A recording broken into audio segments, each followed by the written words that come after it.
ಹರೇ ಕೃಷ್ಣ. ಎಲ್ಲ ಭಕ್ತರಿಗೂ ಸ್ವಾಗತ.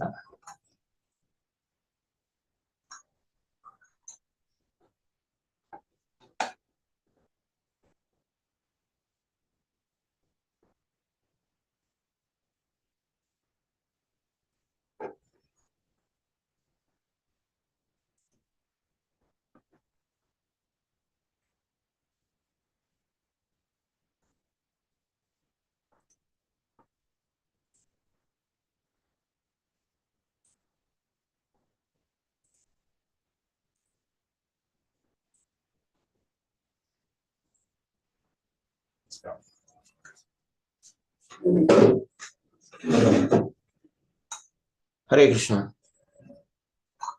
हरे कृष्ण प्रभु जी प्रणाम. ಮತ್ತೆ ನಿಮ್ಮ ಸೇವೆಯಲ್ಲಿ ನಾನು ಹರೇ ಕೃಷ್ಣ. ಜಯ ರಾಧಾ ಮಾಧವ ಕುಂಜ ಬಿಹಾರಿ, ಜಯ ರಾಧಾ ಮಾಧವ ಕುಂಜ ಬಿಹಾರಿ, ಜಯ ಗೋಪಿ ಜನ ವಲ್ಲಭ ಗಿರಿವರಧಾರಿ, ಜಯ ಗೋಪಿ ಜನ ವಲ್ಲಭ ಗಿರಿವರಧಾರಿ.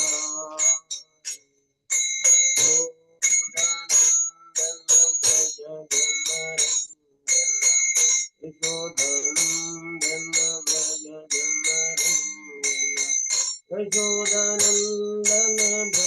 ಜನರಂಜನ, ಯಮುನ ತೀರಾವನಚಾರಿ, ಯಮುನ ತೀರಾವನಚಾರಿ,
राधा गोविंद राधा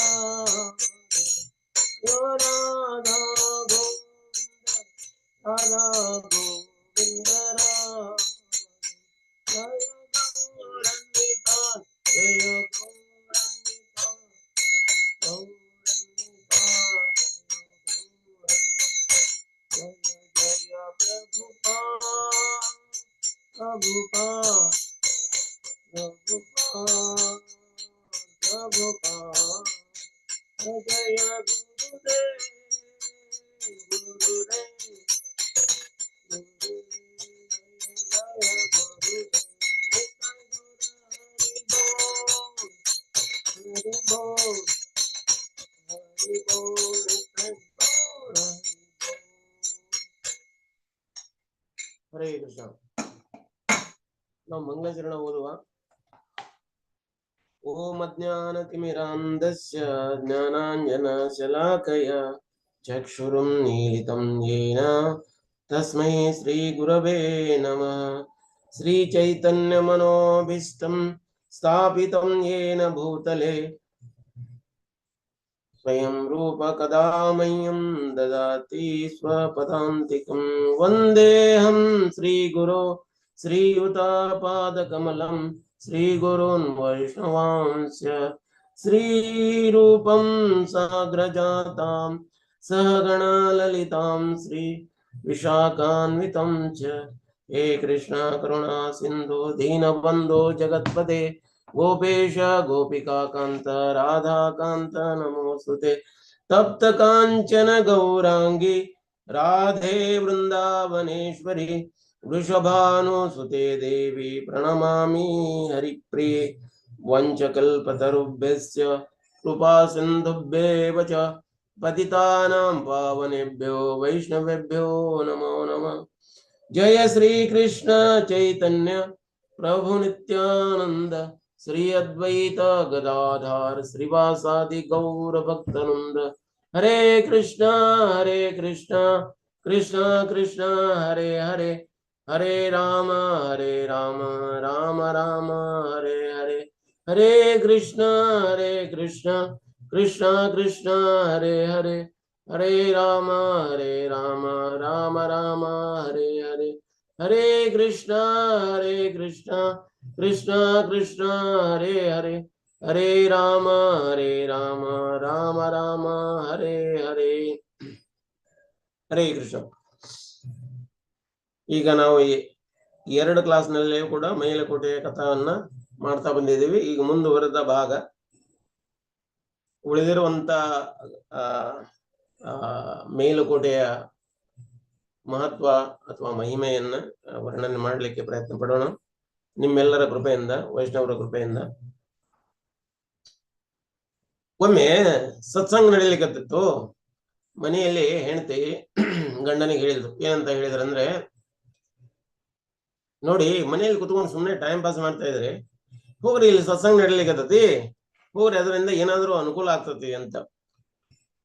ಗಂಡ ಹೇಳಿದ, ಏನು ಮನೆಯಲ್ಲಿ ಕುಂತ್ರು ಸಹಿತ ಬಿಡ್ತಾ ಇಲ್ಲ ಇವಳು ಅಂತ. ಅವರು ಹೆಂಡತಿ ಒಂದು ಮೇರೆಗೆ ಹೋದ್ರು. ಸತ್ಸಂಗ ಎಲ್ಲಿ ನಡೀತಾ ಇತ್ತು ಅಲ್ಲಿ ಹೋದ್ರು. ಅವ್ರು ಹೋದ ಕೂಡಲೇ ಆ ಸತ್ಸಂಗದಲ್ಲಿ ಬನ್ನಿ ಬನ್ನಿ ಕುಳಿತುಕೊಳ್ಳಿ ಅಂತ. ಆಮೇಲೆ ಅವರೆಲ್ಲ ಬನ್ನಿ ಹರೇ ಕೃಷ್ಣ ಬನ್ನಿ ಕುತ್ಕೊಳ್ಳಿ. ಆಮೇಲೆ ಕುತ್ಕೊಂಡ್ರು. ಇವರಿಗೆ ನಿದ್ರೆ ಕಾಡ್ಲಿಕ್ಕೆ ನಿದ್ರೆಗೆ ಹೋಗ್ಬಿಟ್ರು. ಸತ್ಸಂಗದಲ್ಲಿ ನಿದ್ರೆ ಬರೋದು ಕಾಮನ್ ಆಗಿ ಬರ್ತದೆ, ಎಲ್ಲರಿಗೂ ಬರ್ತದೆ. ನಾವಷ್ಟೇ ಅಲ್ಲ, ಮಹಾನ್ ದೇವತೆಗಳು ಕೂಡ ಈ ನಿದ್ರಾವಶೆಯಿಂದ ಪಾರಾಗೋದು ಕಡಿಮೆ ಆಗ್ತದೆ. ಅವ್ರ ಏನಂತೆ ಮಲಗಿ ಬಿಟ್ರು. ಅವರು ಕುತ್ಕೊಂಡಲ್ಲೇ ನಿದ್ರೆ ಮಾಡ್ತಾ ಇದ್ರು. ಆಮೇಲೆ ಕ್ಲಾಸ್ ಮುಗೀತು. ಹರಿ ಬೋಲ್ ಎಲ್ಲರೂ ಹರಿ ಬೋಲ್ ಹೇಳಾಕೋದ್ರಲ್ಲೇ ಇವರಿಗೆ ಜಾಗೃತ ಆದ್ರು. ಎದ್ದು ಕುತ್ಕೊಂಡ್ರು. ಇವರಿಗೆ ಪ್ರಸಾದ ಕೊಡ್ರಿ ಅಂದ್ರು. ಪ್ರಸಾದ ಕೊಟ್ರು. ಅವ್ರಿಗೆ ಪ್ರಸಾದ ತಿನ್ಕೊಂಡ್ರು, ಬಂದ್ರು. ಹೇಳ್ತಿ ಬಂದ ಮೇಲೆ, ಅಲ್ಲ ಸತ್ಸಂಗಕ್ಕೆ ಹೋಗಿದ್ರಲ್ಲ, ಏನ್ ಹೇಳಿದ್ರು ಸತ್ಸಂಗದಲ್ಲಿ ಅಂತ ಕೇಳಿದ್ರು. ಏನ್ ಹೇಳ್ತಾರೆ, ಬನ್ನಿ ಅಂದ್ರು. ಆಮೇಲೆ ಕುಳಿತುಕೊಳ್ರಿ ಅಂದ್ರು. ಆಮೇಲೆ ಪ್ರಸಾದ ಕೊಡ್ರಿ ಅಂದ್ರು. ಹೆಂಡತಿ ಅಲ್ಲ, ಅಷ್ಟಾದ್ರೂ ಕೇಳಿಸ್ಕೊಂಡ್ ಬಂದಿದ್ದಾರೆ, ಬಿಡಿ ಹೋಗ್ಲಿ ಅಂತ ಅವ್ರು ಬಿಟ್ರು. ರಾತ್ರಿ ಆಯ್ತಲ್ಲ, ಈವ್ನಿಂಗ್ ಕ್ಲಾಸಸ್ ಇತ್ತದು. ರಾತ್ರಿಗೆ ಮಲ್ಕೊಂಡ್ರು, ನಿದ್ರೆ ಮಾಡ್ಲಿಕ್ಕತ್ತಿದ್ರು. ಇದು ಈ ಕಥೆ ನಡೆದಿರೋದು ಆವಾಗಿನ ಟೈಮ್, ಈಗಿನ ಟೈಮ್ನಲ್ಲೆಲ್ಲ. ಹಿಂದಿನಿಂದ ಗೋಡೆ ಹೊಡೆದು ಒಬ್ಬ ಕಳ್ಳ ಅವ್ರ ಮನೆಗೆ ತೂರ್ಲಿಕ್ಕತ್ತಿದ್ರು. ಗೋಡೆ ಇನ್ನೇನು ಹೊಡೆದು ಒಳಗಡೆ ಇನ್ನೇನು ಬರ್ಬೇಕು. ಇವ್ರು ಮಲಗಿದ್ರಲ್ಲ, ಈ ಮಲಗಿದ ಜಾಗದಿಂದನ ಹಿಂದಿನ ಗೋಡೆ ಹೊಡೆದು ಬಂದ್ರು. ಬರ್ಬೇಕಾದ್ರೆ ಇವರು ಏನು ಕ್ಲಾಸ್ನಲ್ಲಿ ಕೇಳಿಸ್ಕೊಂಡಿದ್ರು ಅದನ್ನ ರಿಪೀಟ್ ಮಾಡ್ತಾ ಇದ್ರು ನಿದ್ರೆಯಲ್ಲಿ. ಬನ್ನಿ ಅಂದ್ರು. ಇವನು ಕಳ್ಳಗನಿಸ್ತೀವಿ, ಏನ್ ಎಚ್ಚರದ ಮರ, ಬನ್ನಿ ಅಂತಂದು ಅಲ್ಲೇ ಅವ್ರು ಅಡಿಕೊಂಡು ಕೂತ್ಕೊಂಡು ಕುಳಿತುಕೊಳ್ಳಿ ಅಂದ್ರು. ಕುಳಿತುಕೊಳ್ಳಿ ಅನ್ನುತ್ತಾ ಹೇಳ್ತಾ ಇದ್ದಾನೆ. ಅದಕ್ಕೆ ಇನ್ನೇನು ಎದ್ದು ಓಡಬೇಕು ಅಂತ ಹೋಗ್ಬೇಕಾದ್ರೆ ಇವ್ರಿಗೆ ಪ್ರಸಾದ ಕೊಡ್ರಿ ಅಂದ್ರು. ಅಷ್ಟೊಳಗ ಆಜು ಬಾಜು ಜನ ಎಲ್ಲ ಎದ್ದು ಬಿಟ್ಟಿದ್ರು. ಇವನಿಗೆ ಓಡ್ ಹೋಗ್ತಾ ಇದ್ರಲ್ಲ, ಹಿಡ್ಕೊಂಡು ಇವನ್ 4 ಪೆಟ್ಟು ಕೊಟ್ರು. ಅವನಿಗೆ ಪೆಟ್ಟು ಕೊಟ್ರು. ಕೇಳ್ತಾ ಇದ್ರು, ಏನ್ ಕದ್ದಿದೆ ಹೇಳು ಅಂತ. ಅಲ್ಲ ಕದಿಲಿಕ್ ಬಿಟ್ರಲ್ಲ ಇವರು ಅಂತ. ಏನಾಯ್ತು ಹೇಳೋದನ್ನ. ಅಲ್ಲ ನಾನು ಗೋಡೆ ಹೊಡೆದು ಒಳಗೆ ಕಷ್ಟಪಟ್ಟು ಒಳಗೆ ಬರ್ತಾ ಇದ್ದೆ. ಇವರು ಬಂದ್ ಕೂಡಲೇ ಬನ್ನಿ ಕೂತ್ಕೊಳ್ಳಿ. ಆಮೇಲೆ ನಾನು ಅಡಿಕೊಂಡು ಕೂತ್ಕೊಳ್ಬೇಕಾದ್ರೆ ಕುಳಿತುಕೊಳ್ಳಿ ಅಂತ ಹೇಳಿದ್ರು. ಆಮೇಲೆ ಇನ್ನು ಎದ್ಕೊಂಡು ಓಡ ಹೋಗ್ಬೇಕಂದ್ರೆ ಪ್ರಸಾದ ಕೊಡ್ರಿ ಅಂದ್ರು. ನೀವೆಲ್ಲರೂ ಕೂಡಿ ನನಗೆ ಪ್ರಸಾದ ಕೊಟ್ರಿ ಅಂತ. ಅಂದ್ರ ಸತ್ಸಂಗ ನಮ್ಗ ಭೌತಿಕವಾಗಿಯೂ ಮತ್ತು ಆಧ್ಯಾತ್ಮಿಕವಾಗಿಯೂ ಎರಡನ್ನೂ ಲಾಭ ಕೊಡ್ತತಿ ಅಂತ. ಅದಕ್ಕ ಜೀಸಸ್ ಹೇಳ್ತಾನೆ. ಏನ್ ಹೇಳ್ತಾರಂದ್ರೆ, ನೀವು ಹೆಂಗ್ ಇದೀರಿ ಅನ್ನೋದನ್ನ ಹೇಳ್ಬೇಕಂದ್ರ ನಿಮ್ಮ ಫ್ರೆಂಡ್ಸ್ ಕರ್ಕೊಂಡ್ ಬನ್ನಿ, ಆಮೇಲೆ ನೀನ್ ಹೆಂಗಿದ್ದೀರಿ ಅನ್ನೋದನ್ನ ನಾ ಹೇಳ್ತೇನೆ ಅಂತ. ಅಂದ್ರ ನಿಮ್ಮ ಫ್ರೆಂಡ್ಸ್ ಹೆಂಗಿರ್ತಾರ ಹಂಗ. ಜೈಸಾ ಹೇ ಸಂಘ್ ವೈಸಾ ಹೇ ರಂಗ್. ನೀವ್ ಹೆಂಗ್ ಅದೀರ ಅನ್ನೋದಂದ್ರ ನಿಮ್ಮ ಸಂಘ ಹೆಂಗೈತಿ ಅದರ ಮೇಲೆ ನಿಮ್ಮ ರಂಗ್ ಇರ್ತತಿ ಅಂತ. ಹಂಗ ಈ ಸಂಘ ಒಂದು ಲಾಭ ಈ ರೀತಿ ಆಗ್ತತಿ. ಇನ್ನು ಮೇಲುಕೋಟೆಗೆ ನಾವು ಬರುವುದಾದ್ರೆ ಮೇಲುಕೋಟೆಯಲ್ಲಿ ರಾಮಾನುಚಾರ್ಯ ಅನೇಕ ಸತ್ಸಂಗಗಳು, ಹಬ್ಬಗಳು, ಫೆಸ್ಟಿವಲ್ಸ್ನ ಶುರು ಮಾಡಿದರು. ಅದರಲ್ಲಿ ಬ್ರಹ್ಮೋತ್ಸವ ಅಂತ. ಬ್ರಹ್ಮೋತ್ಸವ ಅಂದ್ರೆ ಅಂದ್ರ ಯಾರ ಬ್ರಹ್ಮನನ್ನು ಹುಟ್ಟಿಸಿದ್ದಾರೆ, ಯಾರ ಬ್ರಹ್ಮನನ್ನು ಸೃಷ್ಟಿ ಮಾಡಿದ್ದಾರೆ ಅವರು ಪರಬ್ರಹ್ಮ. ಆ ಪರಬ್ರಹ್ಮನ ಅವನ ಬಗ್ಗೆ ಉತ್ಸವವನ್ನು ಏರ್ಪಾಡು ಮಾಡಿದರು ಅವರು. ಆ ಉತ್ಸವಗಳು ಏನೈತಲ್ಲ ಅದು ಬ್ರಹ್ಮೋತ್ಸವ ಅಂತ ಕರೀತಾರೆ. ಬ್ರಹ್ಮೋತ್ಸವ ಅಂತ ಕರೀತಾರೆ. ನಾವು ಹಿಂದಿನ ಕ್ಲಾಸ್ನಲ್ಲಿ ಅನೇಕ ತೀರ್ಥಗಳ ಬಗ್ಗೆ ವರ್ಣನೆ ಮಾಡಿದ್ವಿ. ಆ ತೀರ್ಥಗಳು ಮತ್ತೆ ಆ ಕ್ಷೇತ್ರ ಮಹಿಮೆಗಳ ವರ್ಣನೆ ಮಾಡಿದ್ವಿ. ನಿಮ್ಗೆ ನೆನಪಿರಬಹುದು ಅನ್ಕೊಂಡಿದ್ದೀನಿ. ನಾವು ಅನೇಕ ತೀರ್ಥಗಳು, ನಾರಾಯಣ ತೀರ್ಥ, ಪರಾಶರ ತೀರ್ಥ, ಯಾದವ ತೀರ್ಥ, ಧರ್ಮ ತೀರ್ಥ, ಪದ್ಮ ತೀರ್ಥ, ಪಲಾಶ ತೀರ್ಥ, ವೈಕುಂಠ ಗಂಗಾ, ಕದಲಗೆರೆ, ದಳವಾಯಿ ಕೆರೆ ಅಂತ ಅನೇಕ ಒಂದು ಅಷ್ಟ ತೀರ್ಥಗಳ ಬಗ್ಗೆ ನಾವು ಉಲ್ಲೇಖಗಳನ್ನು ಮಾಡಿದ್ವಿ. ಇಲ್ಲಿ ಅನೇಕ ಮಹಾನ್ ಮಹಾತ್ಮರು ಬಂದು ಇದರ ಈ ಜಗನ ಶುದ್ಧೀಕರಣನೂ ಮಾಡಿದ್ರು, ಮತ್ತೆ ಆ ಜಗದ ಒಂದು ಲಾಭನ ತಗೊಂಡ್ರು ಅಂತ. ಅದೇ ರೀತಿ ಈಗ ರಾಮಾನುಜಾಚಾರ್ಯರು ಶ್ರೀ ಸಂಪ್ರದಾಯದ ಮಹಾನ್ ಆಚಾರ್ಯರು. ಶ್ರೀ ಅಂದ್ರ ಲಕ್ಷ್ಮಿಯಿಂದ ಬಂದಿರುವಂತ ಈ ಸಂಪ್ರದಾಯ. ಹೇಗೆ ಬರ್ತದೆ ಲಕ್ಷ್ಮಿಯಿಂದ ಈ ಸಂಪ್ರದಾಯ ಅನ್ನೋದು ಅಂದ್ರೆ, ಮೊದಲು ಇದನ್ನ ನಾರಾಯಣರು ಲಕ್ಷ್ಮೀ ದೇವಿಗೆ ಈ ಜ್ಞಾನವನ್ನ ಹೇಳಿದರು. ಅವರು ಹೇಳಿಕೊಟ್ರು. ಲಕ್ಷ್ಮೀ ದೇವಿ ಏನ್ ಮಾಡಿದ್ರು, ಗರುಡ ದೇವಿಗೆ ಹೇಳಿದ್ರು. ಗರುಡ ದೇವ ವಿಚಕ್ಷೇನ ಅಂತ ಅವರ ಶಿಷ್ಯರಿಗೆ, ಅಂದ್ರೆ ಅವರ ಸೇನಾಪತಿ ಆ ವಿಚಕ್ಷಣಿಗೆ ಹೇಳ್ಕೊಟ್ರು. ವಿಚಕ್ಷಣ ಏನ್ ಮಾಡಿದ್ರು, ಮುಂದೆ ಆಳ್ವಾರಿಗೆ ಹೇಳ್ಕೊಟ್ರು. ಆಳ್ವಾರು ಮುಂದೆ ಏನೈತಿ, ಆಳ್ವಾರಲ್ಲಿ ಅನೇಕ ಮಂದಿ ಆಳ್ವಾರ್ಸ್ ಬರ್ತಾರ.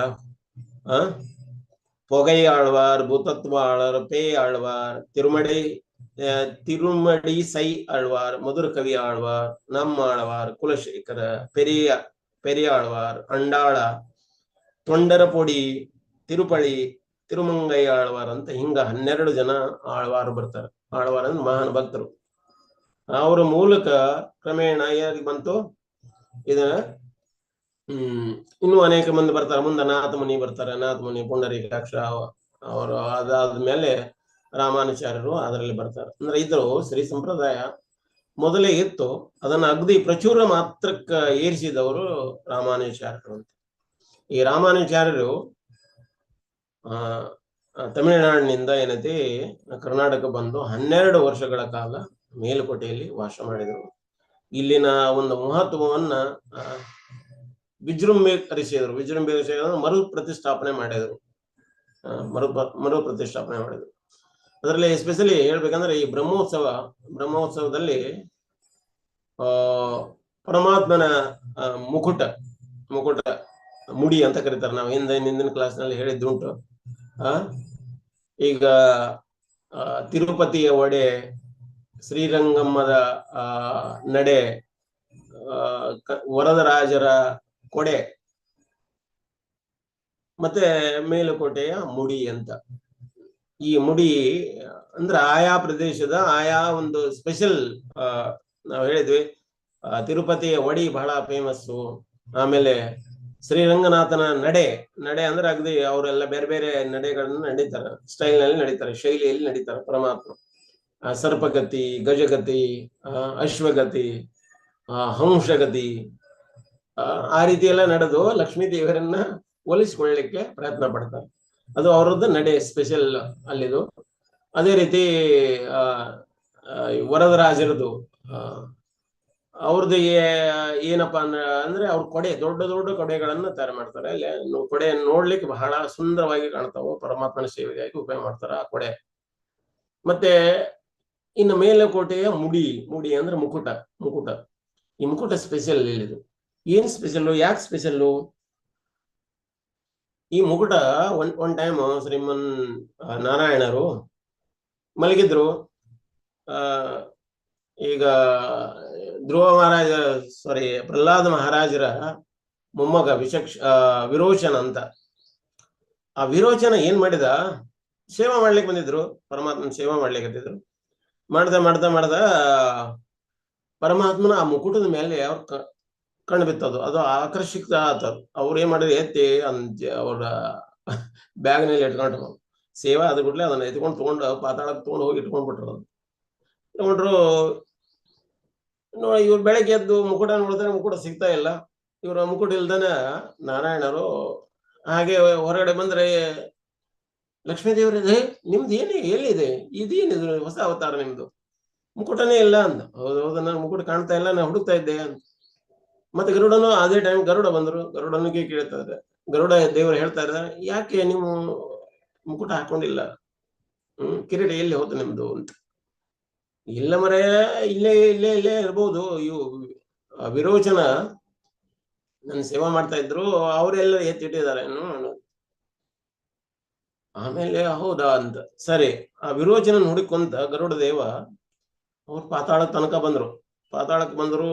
ನೋಡ್ಲೆ ಅವರು, ನೀನು ನಿನ್ನೆ ಸೇವೆ ಮಾಡ್ಲಿಕ್ಕೆ ಬಂದಿದ್ರಂತೆ, ಪರಮಾತ್ಮನ ಈ ಮುಕುಟ ಎಲ್ಲಿದೆ? ಸೇವೆ ಮಾಡಕ್ ಬಂದಿದ್ದೆ, ಮುಕುಟ ನಂದು, ನಾನು ನೇತಿಟ್ಕೊಂಡಿದ್ದೇನೆ ಅಂತ. ನೇತಿಟ್ಕೊಂಡ್ಬಿಟ್ಟಿದ್ದಾರೆ ಅವರು. ಕೊಡಪ್ಪ ಪರಮಾತ್ಮಂದು, ಅವ್ರಿಗೆ ವಾಪಸ್ ಕೊಡ್ಬೇಕು ಅಂತ. ಇಲ್ಲ, ಕೊಡೋದಾದ್ರೆ ನೀವು ಯುದ್ಧ ಮಾಡೋ, ನನ್ನ ಜೊತೆಗೆ ಯುದ್ಧ ಮಾಡೋ, ಯುದ್ಧದಲ್ಲಿ ಗೆದ್ರೆ ನೀ ತಗೊಂಡು ಹೋಗುವಂತ, ಮಲ್ಲ ಯುದ್ಧ ಮಾಡು ಅಂತ. ಮಲ್ಲ ಯುದ್ಧ ಅಂದ್ರೆ ಕುಸ್ತಿ ಮಾಡೋದು. ಕುಸ್ತಿ ಮಾಡ್ಲಿಕ್ಕೆ ಇದ್ರು.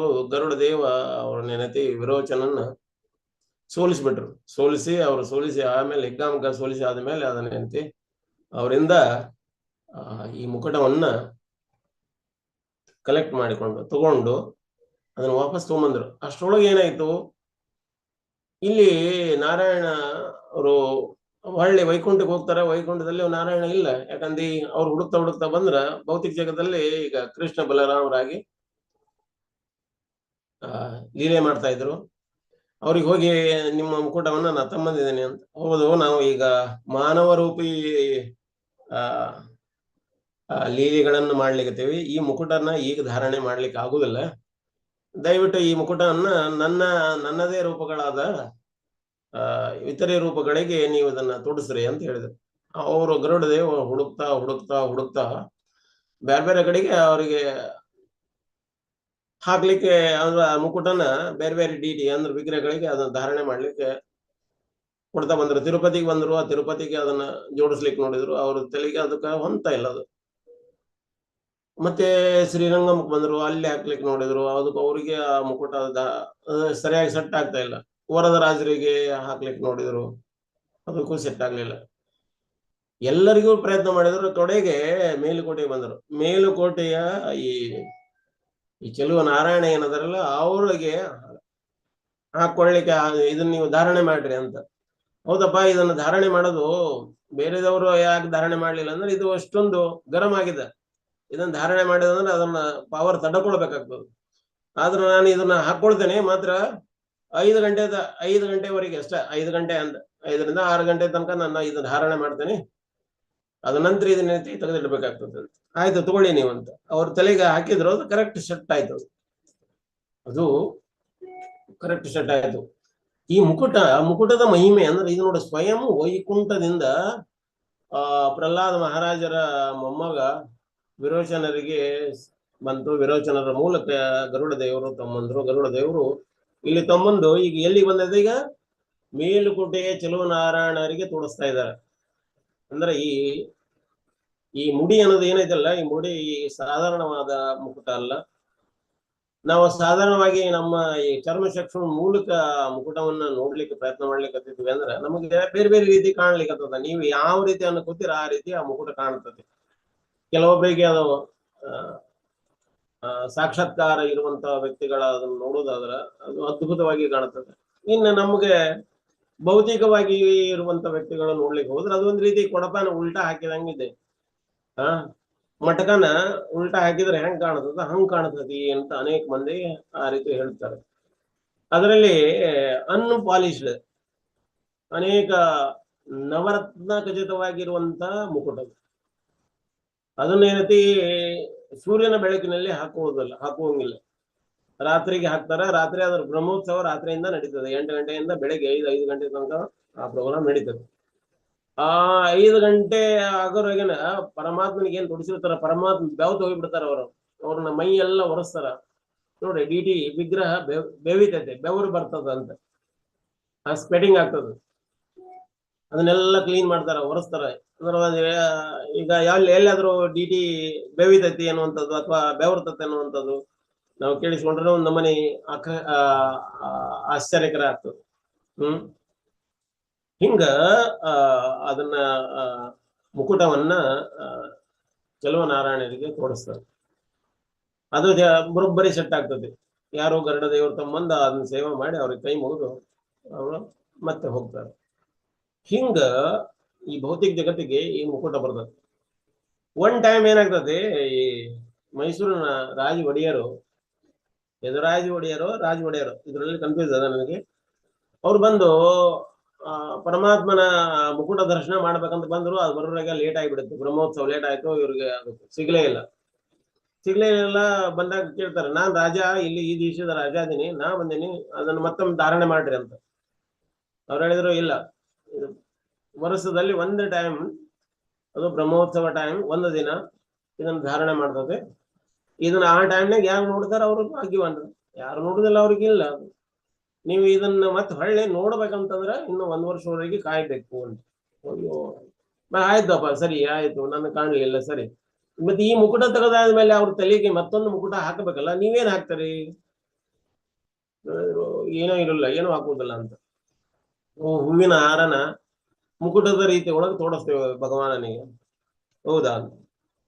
ಇದನ್ನೇನೈತಿ, ಆಯ್ತು ಅಂತ ರಾಜಮುಡಿ ಅಂತಂದು ಮತ್ತೆ ಮೈಸೂರಿನ ರಾಜರು ಅದು 9 ನವರತ್ನ ಖಚಿತವಾಗಿರುವಂತ ವಜ್ರಗಳ ವೈಡೂರ್ಯಗಳಿಂದ ಗೋಮೇಧಿಕ, ನೀಲ, ಪಚ್ಚ, ಕೆಂಪು, ಅಂದ್ರೆ 9 ರೀತಿ ಇರುವಂತ ಈ ಏನು ಹರಳುಗಳದಾವು, ನವರತ್ನಗಳದಾವು. ಅದರ ಮೂಲಕ ಅದನ್ನು ಮಾಡಿಸಿ ಅವ್ರು ಇನ್ನೊಂದು ರಾಜಮುಡಿ ಅಂತ ಮಾಡಿಕೊಡ್ರು. ರಾಜಮುಡಿ ಅಂತ ಕರೀತಾರೆ. ರಾಜಮುಡಿ ಮತ್ತೆ ಕೃಷ್ಣ ರಾಜ ಒಡೆಯರ್ ಏನ್ ಮಾಡಿದ್ರು, ಅವ್ರು ಏನೈತಿ ಕೃಷ್ಣ ಮುಡಿ ಅಂತ ಮಾಡಿಕೊಟ್ರು. ಇದರಂಗ ಅನೇಕ ಮುಡಿಗಳು ಉಂಟು. ಸ್ಪೆಷಲ್ ಮುಡಿ ಏನಪ್ಪಾ, ವೈಕುಂಠದಿಂದ ಬಂದಿರುವಂತ ಮುಡಿ ಏನದ, ಒಂದು ವರ್ಷದಲ್ಲಿ ಒಂದು ಟೈಮ್ ಅದು ಬ್ರಹ್ಮೋತ್ಸವದಲ್ಲಿ ನಾವು ಕಾಣಲಿಕ್ಕೆ ಆಗ್ತದೆ. ಅದು ಈ ವೈರ ಮುಡಿ ಅಂತ. ವೈರ ಅಂದ್ರೆ ವಜ್ರ ಮುಡಿ ಅಂತ. ಇನ್ ತಮಿಳು ಲ್ಯಾಂಗ್ವೇಜ್ ನಲ್ಲಿ ವೈರ ಅಂತಂದ್ರೆ ವಜ್ರ ಅಂತ, ವಜ್ರದ ಮುಡಿ ಅಂತ. ಇದು ಒರಿಜಿನಲ್ ವಜ್ರಗಳಿಂದ ಮಾಡಲ್ಪಟ್ಟಿರುವಂತಹದ್ದು. ಅದ್ರ ಮೇಲೆ ನಾಗಮಣಿ ಇದೆ, ನಾಗಮಣಿ. ನಾವೆಲ್ಲ ಹೆಸರು ಕೇಳಿದ್ದೇವೆ ನಾಗಮಣಿ ಅಂತ. ಅದು ಎಲ್ಲೋ ಪುರಾಣದಾಗಿ ಏನೋ ಯಾರಿಗೆ ದಂತಕತೆ ಹೇಳುವಂತ, ಮಕ್ಕಳಿಗೆ ಹೇಳುವಂತ ಕತೆ ಅಂತ ಅಲ್ಲ, ನಾಗಮಣಿನೂ ಇದೆ. ನಾವು ಅನೇಕ ಈಗ ಯಾಲಿ ಅಂತ ಒಂದು, ಯಾಲಿ ಅಂದ್ರ ಹುಲಿ ಮುಖ ಅಥವಾ ಸಿಂಹದ ಮುಖ, ಮತ್ತೆ ಶರೀರ ಏನಂತಿ ಗೋಡಾದ ಗತೆ ಇರ್ತದೆ. ಹಿಂಗ ಅನೇಕ ದೇವಾಲಯಗಳಲ್ಲಿ ಆ ಮುಖದ ಒಂದು ವರ್ಣನೆ ನಾವು ನೋಡ್ಲಿಕ್ಕಾಗ್ತದೆ. ಈ ಯಾಲಿ ಅನ್ನೋದು ಎಲ್ಲಿದೆ ಅಂತ ನಾವು ಒಬ್ಬರು ಸೀನಿಯರ್ ಭಕ್ತರು ಕೇಳಿದ್ವಿ, ಪ್ರಭುಜಿ ಇದು ಯಾಲಿ ಅಂದ್ರೆ ಏನು ಅಂತ. ಈಗ ನಾವು ಜೀಬ್ರಾ ಅಂತ ಹೇಳ್ತೇವಲ್ಲ, ಕತ್ತೆ ಮತ್ತು ಕುದುರೆ ರೂಪದ ಅರ್ಧದಲ್ಲೇ ಇದೆ ಅಂತಾನು. ಆ ರೀತಿ ಅನೇಕ, ಈಗ ಮಕರ ಧ್ವಜ ಅಂತ, ಮಕರ ತೋರಣ ಅಂತ ಕರಿತೀವಿ, ಅವೆಲ್ಲ ಹೆಂಗ್ ಕಾಣ್ತಾವ ಅಂತಂದ್ರೆ ಇವೆಲ್ಲ ಎಲ್ಲಿದಾವು ಅಂತ ಕೇಳಿದಾಗ ಅವರು ನಮ್ಮ ಸೀನಿಯರ್ ಭಕ್ತರು ಹೇಳಿದ್ರು, ಇವು ಈಗ ಭೌತಿಕ ಜಗತ್ತಿನಲ್ಲಿ ಇಲ್ಲ, ಇವು ಎಲ್ಲ ಆಧ್ಯಾತ್ಮಿಕ ಜಗತ್ತಿನಲ್ಲಿ ಅದಾವು.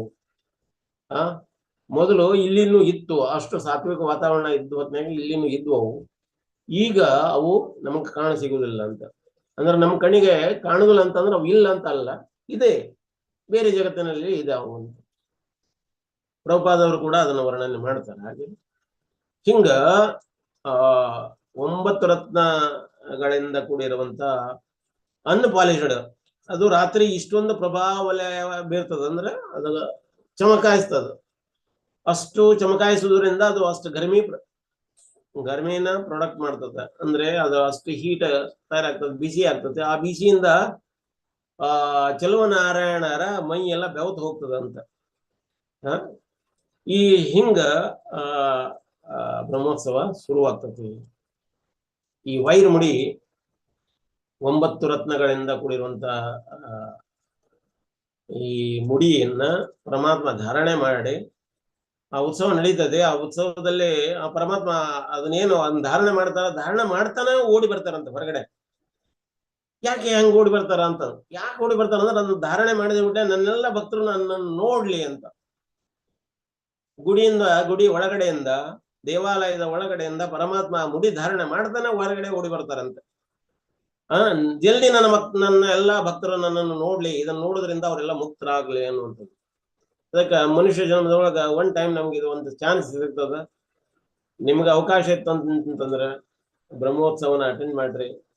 ಸಮೀಪದಲ್ಲಿದೆ, ನಮ್ಮ ಕರ್ನಾಟಕದಲ್ಲೇ ಇದೆ, ಇಲ್ಲೇ ಇದೆ. ನಾವು ಹೋಗ್ಲಿಕ್ಕೆ ಆಗ್ತದೆ. ಇದನ್ನ ನಾವು ಸ್ವತಃ ನೋಡುವಂತದ್ದು. ಇದನ್ನ ಹೊತ್ಕೊಂಡು ಹೋಗ್ಲಿಕ್ಕೆ ಬ್ರಿಟಿಷರು ಪ್ರಯತ್ನ ಮಾಡಿದ್ರೆ ಹೆಂಗೋ ಏನೋ ಅದು ಬಚಾವ್ ಮಾಡಿ ಉಳಿದಿದೆ. ಈ ಬ್ರಹ್ಮ ಮುಡಿ ಅಥವಾ ವೈರ ಮುಡಿ ಏನಾದ್ರು ಉಳಿದಿದೆಯಲ್ಲ, ಇವತ್ತಿನವರೆಗೆ ಅದ ನಾವು ನೋಡ್ಲಿಕ್ಕೆ ಆಗ್ತದೆ. ಈ ಮುಡಿಯನ್ನ ಮೊದಲು ಅಥವಾ ಈ ಮುಕುಟವನ್ನ ಮೊದಲು ಮೈಸೂರಿನ ಅರಮನೆಯಲ್ಲಿ ಇಡ್ತಾ ಇದ್ರು. ಮೈಸೂರಿನ ಅರಮನೆಯಲ್ಲಿ ಅಗ್ದಿ ಬಂದೋಬಸ್ತ್ ಟ್ರೆಜರಲ್ಲಿ ಇಡ್ತಾ ಇದ್ರು. ಅದನ್ನ ಅನೇಕ ಸೆಕ್ಯೂರಿಟಿ ಮೂಲಕ ಅದನ್ನ ತಮ್ಮಂದು ಅದನ್ನ ಓಪನ್ ಆಗಿ ಯಾರು ನೋಡುವುದಿಲ್ಲ, ನೋಡ್ಲಿಕ್ಕೆ ಆಗುದು, ನೋಡಬಾರದು ಅಂತ. ಅದ ಫಸ್ಟ್ ಅದನ್ನ ಒಂದು ಚೀಲದಲ್ಲಿ ಕಟ್ತಾರ. ಆಮೇಲೆ ಆ ಚೀಲದಿಂದ ಒಂದು ಬಾಕ್ಸ್ ಇರ್ತದ, ಅದಕ್ಕೆ ಇಡ್ಲಿಕ್ಕೆ ಅಂತಾನ ಬಾಕ್ಸ್ ನಲ್ಲಿ ಇಡ್ತಾರ. ಅದನ್ನ ಮತ್ತೆ ಬಾಕ್ಸ್ ಲಾಕ್ ಮಾಡ್ತಾರ. ಅದನ್ನ ಮತ್ತೆ ಅದ್ರ ಮೇಲೆ ಮತ್ತೊಂದು ಬಾಕ್ಸ್ ಇರ್ತದೆ, ಅದ್ರ ಮೇಲೆ ಮತ್ತೆ ಟ್ರೆಜರಿ. ಅದನ್ನ ಆಮೇಲೆ ಟ್ರೆಜರಿನ ಏನೈತಿ ಕುದುರೆ ಗಾಡಿಗಳ ಮೂಲಕ ಅದನ್ನ ಮೇಲುಕೋಟೆಗೆ ತರ್ತಾ ಇದ್ರು ಮೊದಲು. ನಂತರ ಈಗ ಈ ರಾಜರ ಒಂದು ಇದು ಕಮ್ಮಿ ಆದ ಮೇಲೆ, ಈ ಗವರ್ಮೆಂಟ್ ಬಂದ ಮೇಲೆ, ಈ ಗವರ್ಮೆಂಟ್ ಅನ್ನ ಏನ್ ಮಾಡ್ತದೆ, ಗವರ್ಮೆಂಟ್ ಏನ್ ಮಾಡ್ಲಿಕ್ಕೆ ಮಂಡ್ಯ ಡಿಸ್ಟ್ರಿಕ್ಟ್ ಮ್ಯಾಜಿಸ್ಟ್ರೇಟ್ ಅಂಡರ್ನೊಳಗ, ಅದು ಗವರ್ಮೆಂಟ್ ಅಂಡರ್ನೊಳಗ ಆ ಟ್ರೆಜರಿ ಒಳಗೆ ಇಟ್ಟಿರ್ತಾರ. ಆ ಟ್ರೆಜರಿಯಿಂದ ಅದನ್ನ ಏನೈತೆ ಅಗದಿ ಸ್ಪೆಷಲ್ ಸೆಕ್ಯೂರಿಟಿಯ ಮೂಲಕ ಅದನ್ನ ಮೇಲುಕೋಟೆಗೆ ತರ್ತಾರೆ.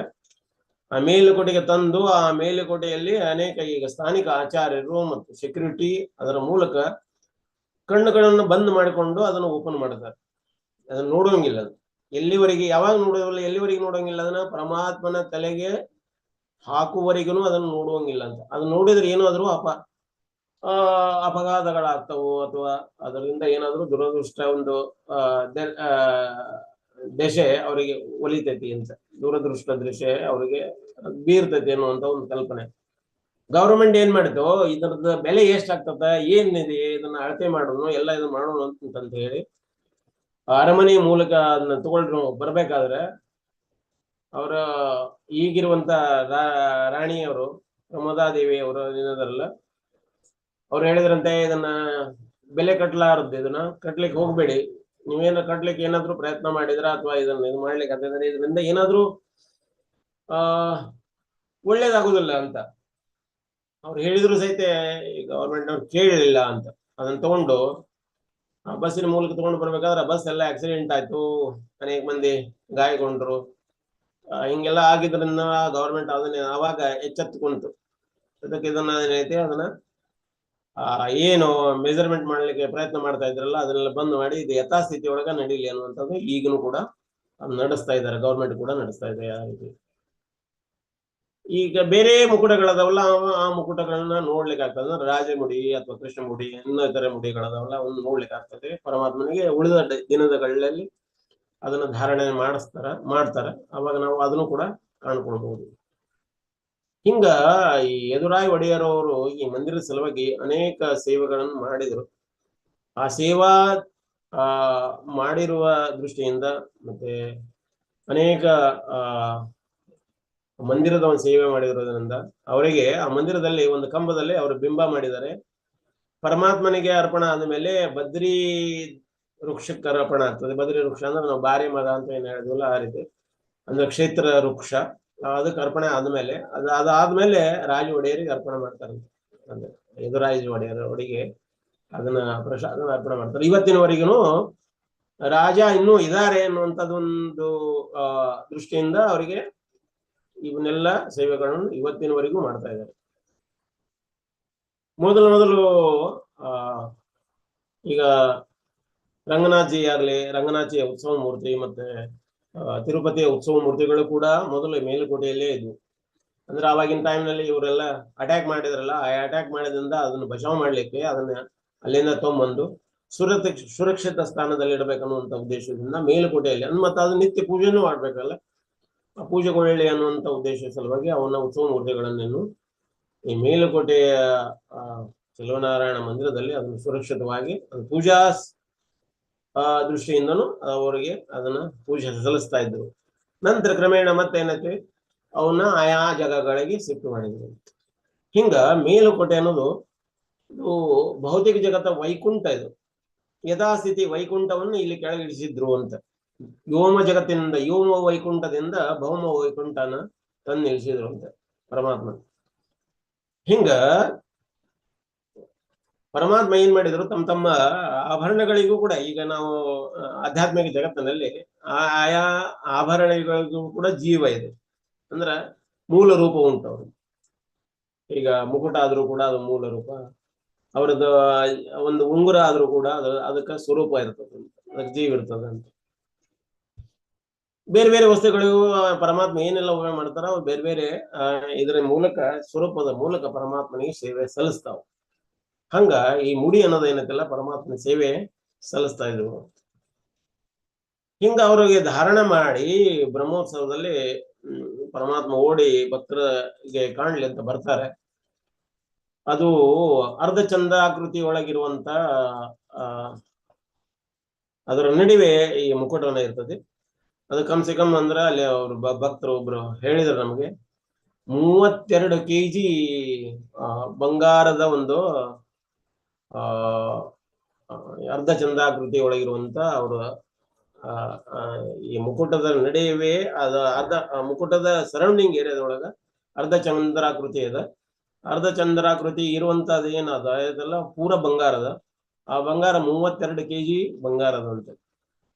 ಮತ್ತೆ ಆಮೇಲೆ ಈಗ ಬರೇ ಅವರು ಈ ರಾಜ ಒಡೆಯರು ಕೊಟ್ಟಿರುವಂತ ರಾಜಮುಡಿ ಏನದಲ್ಲ, ಆ ರಾಜಮುಡಿಯನ್ನ ಮೆಜರ್ಮೆಂಟ್ ಮಾಡಿದ್ರು, ಅದು ವ್ಯಾಲ್ಯೂಯೇಷನ್ ಮಾಡಿದ್ರು. ವ್ಯಾಲ್ಯೂಯೇಷನ್ ಮಾಡಿದ್ರೆ ಎಷ್ಟಂದ್ರ ಈಗಿನ 82 ಕೋಟಿ ರೂಪಾಯಿಗಳು ಬೆಲೆ ಬಾಳತತಿ ಅನ್ನುವಂಥದ್ದು.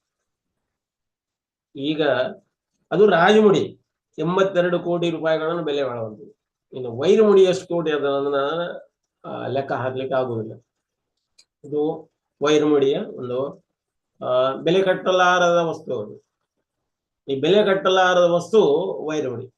ಇವಂತ ವಜ್ರಮುಡಿಯನ್ನ ಪರಮಾತ್ಮನ ತಲೆಯಲ್ಲೇ ನಾವು ಅದನ್ನ ನೋಡ್ಬೇಕು. ಅದು ಹಾಗೆ ಇರ್ಬೇಕಾದ್ರೆ ಅದನ್ನ ನೋಡುವಂಗಿಲ್ಲ. ಹಾಗೆ ನೋಡಿದ್ರೆ ಅದು ಬೇರೆ ಬೇರೆ ಒಂದು ಅಪಘಾತಗಳು ಆಗ್ತಾವು ಅಂತ. ಮತ್ತೆ ಆಗಿದ್ದು ಉಂಟು. ಹಿಂಗ ಆ ಬ್ರಹ್ಮೋತ್ಸವದ ಟೈಮ್ನಲ್ಲಿ ಆ ವೈರಮುಡಿಯನ್ನ ನಾವು ಪರಮಾತ್ಮನ ಶಿರದ ಮೇಲೆ ನೋಡ್ಬೇಕು. ಬಹಳ ಚಂದ. ಚೆಲುವನಾರಾಯಣ ಮೊದಲೇ ಚೆಲುವರು, ಬಹಳ ಸುರಸುಂದರವರು. ಆ ಸುರಸುಂದರರ ಮೇಲೆ ಮತ್ತೆ ಈ ವೈರಮುಡಿ ಮತ್ತಿಷ್ಟು ಸೌಂದರ್ಯವನ್ನು ವರ್ಧಿಸ್ತದಂತ. ಹೂವು ಮೊದಲೇ ಚಂದ. ಆ ಹೂವು ಪರಮಾತ್ಮನ ಕೊರಳಿಗೆ ಹಾರವಾಗಿ ಹಾಕಿದಾಗ ಇನ್ನೂ ಅದ್ರದ ರೂಪ ಹೆಚ್ಚಿಗೆ ಆಗ್ತದೆ, ಮೆರುಗು ಬರ್ತದೆ ಅಂತ. ಪರಮಾತ್ಮ ಮಾಡಿರುವ ವಸ್ತುಗಳೇ ಪರಮಾತ್ಮನಿಗೆ ನಾವು ಅರ್ಪಣೆ ಮಾಡೋದು. ಆದ್ರೂ ಕೂಡ ಪರಮಾತ್ಮನ ಕೊರಳಿನಲ್ಲಿ ಅಥವಾ ಪರಮಾತ್ಮನ ಪಾದದಲ್ಲಿ ಆ ಹೂ ಇರುವಾಗದಾಗ ಬಹಳ ಸುಂದರವಾಗಿ ಕಾಣತತಿ. ಅದಕ್ಕೆ ಮನುಷ್ಯ ಜನ್ಮದಲ್ಲಿ ನಮ್ಗೆ ಸುಂದರವಾದ ಆಯುಷ್ಯ ಯಾವ್ದಪ್ಪ ಅಂದ್ರ ತರುಣಾವಸ್ಥೆ. ಯಾವಾಗ ತರುಣಾವಸ್ಥೆ ಇರ್ತದೆ ಆವಾಗನೇ ಪರಮಾತ್ಮನಿಗೆ ಅದನ್ನ ಅರ್ಪಣೆ ಮಾಡ್ಬೇಕು ಅಂತ. ಹೇಗೆ ಅರ್ಪಣೆ ಮಾಡೋದು? ಈಗ ನೋಡಿ, ಒಂದು ಹೂವನ್ನ ಅರಳಕ್ಕಿಂತ ಮೊದಲ ಮೊಗ್ಗಿರ್ಬೇಕಾದಾಗ ಪರಮಾತ್ಮನಿಗೆ ಅರ್ಪಣೆ ಮಾಡುವುದಲ್ಲ, ಅಥವಾ ಅದು ಬಾಡಿ ಹೋದ ಮೇಲೆ ಅದನ್ನ ಪರಮಾತ್ಮನಿಗೆ ಅರ್ಪಣೆ ಮಾಡುವುದಲ್ಲ. ಯಾವಾಗ ಹೂವು ನಳನಳಿಸ್ತದೆ ಆವಾಗ ಅದನ್ನ ಪರಮಾತ್ಮನಿಗೆ ಅರ್ಪಣೆ ಮಾಡಿದ್ರ ಅದು ಕರೆಕ್ಟ್ ಟೈಮ್. ಹಂಗ ನಮ್ಮ ಭಕ್ತಿ ಅನ್ನೋದು ಕೂಡ ಈ ತಾರಣ್ಯ ವ್ಯವಸ್ಥೆ ಒಳಗನ ನಾವು ಬಹಳಷ್ಟು ಭಕ್ತಿ ಸೇವಾ ಮಾಡಿ ಮುಗಿಸ್ಬೇಕು. ಅಂದ್ರ ಪರಮಾತ್ಮನಿಗೆ ನಾವು ಭಕ್ತಿ ಮಾಡ್ಲಿಕ್ಕೆ ಇರ್ಬೇಕಾದ ಪ್ರಶಸ್ತವಾದ ಒಂದು ವಯಸ್ಸು ಈ ತರುಣಾವಸ್ಥೆ. ಈ ತರುಣಾವಸ್ಥೆಯಲ್ಲಿ ಯಾರು ಮಾಡಿ ಯಾರು ಎಷ್ಟೆಲ್ಲ ಮಾಡ್ಲಿಕ್ಕೆ ಆಗ್ತದೆ ಅಷ್ಟೆಲ್ಲ ಒಳ್ಳೇದು. ಅದಕ್ಕೆ ಪ್ರಭುಪಾದ ಅವ್ರು ಹೇಳ್ತಾರೆ, ನಾನು ಇಂಥ ಒಂದು ಮುದುಕ ವ್ಯಕ್ತಿ, ಇಷ್ಟೊಂದೆಲ್ಲ ಪ್ರಜಾರಕ್ರಿಯೆ ಎಷ್ಟೊಂದೆಲ್ಲ ಸೇವೆ ಮಾಡಿದ್ದೀನಿ, ನೀವು ಯಂಗ್ಸ್ಟರ್ಸ್ ಅದಿರಿ, ನೀವು ಎಷ್ಟೆಲ್ಲ ಸೇವೆ ಮಾಡಬಹುದು ಅನ್ನುವಂಥದ್ದು ಪ್ರಭುಪಾದ ಅವರು ಹೇಳ್ತಾರೆ. ಹಾಗೆ ಈ ಶ್ರೀ ಸಂಪ್ರದಾಯ ಈಗ ನಮ್ಮದೇನು, ನಮ್ಮ ಗುರು ಪರಂಪರೆಯಲ್ಲಿ ಫಸ್ಟ್ ಕೃಷ್ಣ, ಆಮೇಲೆ ಬ್ರಹ್ಮದೇವರು ಬರ್ತಾರ, ಬ್ರಹ್ಮನಿಗೆ ಹೇಳ್ಕೊಟ್ರು, ಬ್ರಹ್ಮ ನಾರದರಿಗೆ ಹೇಳ್ಕೊಟ್ರು, ನಾರದರು ವೇದವ್ಯಾಸ ಮಹರ್ಷಿಗಳಿಗೆ ಹೇಳ್ಕೊಟ್ರು, ವೇದವ್ಯಾಸ ಮಹರ್ಷಿಗಳು ತಮ್ಮ ಶಿಷ್ಯರಾದ ಮಧ್ವಾಮುನಿ ಅಥವಾ ಮಧ್ವಾಚಾರ್ಯರಿಗೆ ಹೇಳ್ಕೊಟ್ರು, ಮಧ್ವಾಚಾರ್ಯರು ಮುಂದ ನಂತರ ಅನೇಕ ಮಾಧವೇಂದ್ರಪುರಿ, ಈಶ್ವರಪುರಿ, ವಿದ್ಯಾನಿಧಿ ಅಂತ ನಮ್ಮ ಒಂದು ಗೌಡಿ ಪರಂಪರೆಯಲ್ಲಿ ಬರ್ತದೆ. ಇತ್ತ ಕಡೆ ಏನೈತೆ ಲಕ್ಷ್ಮೀಪತಿ, ರಾಜೇಂದ್ರ ತೀರ್ಥ, ಅನೇಕ ಈಗ ನಮ್ದು ಭಗವದ್ಗೀತದಲ್ಲಿ ಅದರದ್ದು ಪೂರ 32 ಮಹಾನ್ ಗುರು ಪರಂಪರೆಯ ಒಂದು ಆಚಾರ್ಯರು ಬಂದು ಹೋಗ್ತಾರೆ. ಹಂಗ ಇಲ್ಲಿ ಶ್ರೀ ಸಂಪ್ರದಾಯದಲ್ಲಿ ಇದು ನಾರಾಯಣದಿಂದ ಲಕ್ಷ್ಮಿ, ಲಕ್ಷ್ಮಿಯಿಂದ ಗರುಡ, ಗರುಡ ವಿಶೇಷಣ, ಆ ನಂತರ ಆಳ್ವಾರ ಮೂಲಕ ಏನತಿ ಇದು ಅನೇಕ ಆಚಾರ್ಯರ ಮೂಲಕ ನಂತರ ರಾಮಾನುಚಾರ್ಯರು ಬರ್ತಾರೆ. ರಾಮಾನುಚಾರ್ಯರು ಇದನ್ನ ಶ್ರೀ ಸಂಪ್ರದಾಯನ ಅಗದಿ ಉಚ್ಛ್ರಾಯ ಸ್ಥಿತಿಗೆ ಅಂದ್ರೆ ಇರುವಂತ ಒಂದು ತತ್ವಜ್ಞಾನವನ್ನ ಅಗದಿ ಪ್ರಸ್ತುತವಾಗಿ ಅಗದಿ ಒಳ್ಳೆ ವ್ಯವಸ್ಥಿತವಾಗಿ ನನ್ನ ಪ್ರಸ್ತುತಪಡಿಸಿದ್ರು ಮತ್ತೆ ಹೇಳಿದ್ರು. ಜನರಲ್ಲಿ ಎಫೆಕ್ಟಿವ್ ಆಗಿ ಅದನ್ನು ಮುಗಿಸಿದ್ರು.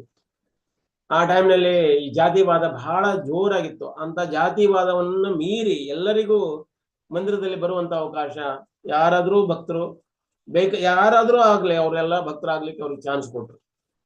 ಅದಕ್ಕೆ ಅವ್ರ ಗುರು ಮಹಾರಾಜರು ತ್ರಿಗೋಷ್ಠಿ ಪೂರ್ಣ ಅನ್ನೋರು ರಾಮಾನುಚಾರ್ಯರಿಗೆ ರಾಮಾನುಚಾರ್ಯ ಪ್ರತಿ ಟೈಮ್ ಅವರು ಏನ್ ಮಾಡ್ತಾ ಇದ್ರು, ಅವ್ರ ಮನೆ ಮುಂದೆ ಹೋಗ್ತಾ ಇದ್ರು. ಈ ದಿವ್ಯ ಪ್ರಬಂಧ ಅಂತ ಇರ್ತದಲ್ಲ ಅವ್ರದ್ದು, ಆ ಭಜನೆಗಳನ್ನ ಹಾಡ್ತಾ ಹಾಡ್ತಾ ಹಾಡ್ತಾ ಹೋಗ್ತಿದ್ರು. ಬಂದಾಗ ನೀವು ನಮ್ಗೆ ದೀಕ್ಷಾ ಕೊಡಿ ಅಂತ, ಇಲ್ಲ ಇನ್ನೂ ಸ್ವಲ್ಪ ದಿವಸ ಹೋಗಿ ಅಂತ. ಹಿಂಗ 17 ಟೈಮ್ ಅವ್ರನ್ನ ವಿರೋಧಿಸಿದ್ರು. ಇನ್ನೊಂದು ಹೋಗ್ಲಿ, ಇನ್ನೊಂದು ಟೈಮ್ ಹೋಗ್ಲಿ, ಇನ್ನೊಂದು ದಿವಸ ಹೋಗ್ಲಿ ಅಂತ. ಈ 17ನೇ ಟೈಮ್ನಲ್ಲಿ ಅವರು ಬಂದು ಹಾಡ್ತಾ ಇದ್ರು. ತ್ರಿಗೋಷ್ಠಿ ಪೂರ್ಣ ಅವರ ಮಗಳು ಅವರಿಗೆ ಹೊರಗಡೆ ಬಂದು ನೋಡ್ತಾ ಇದಾರೆ, ಯಾರು ಬಂದಿದ್ದಾರೆ ಅಂತ. ಇಲ್ಲ, ಹಂಗ ರಾಮಾನುಜ ಬಂದಿದ್ದಾರೆ, ಮತ್ತೆ ಅವರು ನಿಮಗ ದೀಕ್ಷಾ ಕೇಳಲಿಕ್ಕೆ ದೀಕ್ಷಾ ಕೊಡಿ ಅಂತ ಕೇಳ್ತಾ ಇದ್ದಾರೆ. ಹೌದಾ, ಮುಂದೆ ಮತ್ತೆ ಬನ್ಲಿಕ್ಕೆ ಹೇಳಿ ಅಂತ. ಅವರು ಬಂದು ನೀವು ಮತ್ತೆ ಬರ್ಬೇಕಂತ ಹೇಳ್ತಾ ಇದ್ದಾರಪ್ಪ ಅಂತ. ಅವಾಗ ಅವ್ರು ಹೇಳ್ತಾ ಇದ್ರು, ಇನ್ನು ಮತ್ತೆ ಬರುದಲ್ಲ, ನಾನು ಇಲ್ಲಿರುವಂತ ಹೊಂಡ ಏನೈತಲ್ಲ ತ್ರಿಗೋಷ್ಠಿ ಪೂರ್ಣದೊಳಗೆ ಒಂದು ದೊಡ್ಡ ಹೊಂಡ ಐತಿ. ತ್ರಿಗೋಷ್ಠಿಪುರದ ಮಂದಿರದ ಮುಂದಗಡೆ ದೊಡ್ಡ ಹೊಂಡ. ಆ ಹೊಂಡದಲ್ಲಿ ನಾ ಇಲ್ಲಿ ಇದೇ ಹೊಂಡದಲ್ಲೇ ಹಾರಿ ಸತ್ತು ಹೋಗ್ತೇನೆ ಅಂತ ಅಳ್ತಾ ಅವ್ರ ಕಣ್ಣೀರಿನಿಂದ ಅವರು ಆ ಹೊಂಡದ ಕಡೆಗೆ ಹೋಗ್ತಾ ಇದ್ರು. ಒಳಗೆ ಓಡುತ್ತಾ ಬಂದ ಮಗಳು ಹೇಳಿದ್ರು ತ್ರಿಗೋಷ್ಠಿ ಪೂರ್ಣಗೆ, ಹಿಂಗ ಅವರು ಸತ್ತು ಹೋಗ್ತಾ ಇದ್ದಾರೆ, ಹೊಂಡ ಹಾರಿ ತೀರ್ ಹೋಗ್ತೀನಿ ಅಂತ ಇದ್ದಾರೆ ಅಂತ. ಅವ್ರ ಸರಿ, ಅವ್ರು ಏನ್ ಮಾಡ್ತಾ ಇದ್ರು, ಅಳ್ತಾ ಇದ್ರು ಅಂತ. ಸರಿ, ಒಳಗ್ ಬರ್ಲಿಕ್ಕೆ ಹೇಳು, ಆ ಹೊಂಡ ಹಾರಿ ಸತ್ತು ಹೋಗುದು ಬೇಡ, ಆ ಹೊಂಡದಲ್ಲಿ ಸ್ನಾನ ಮಾಡಿ ಒಳಗ್ ಬರ್ಲಿಕ್ಕೆ ಹೇಳು ಅಂತ.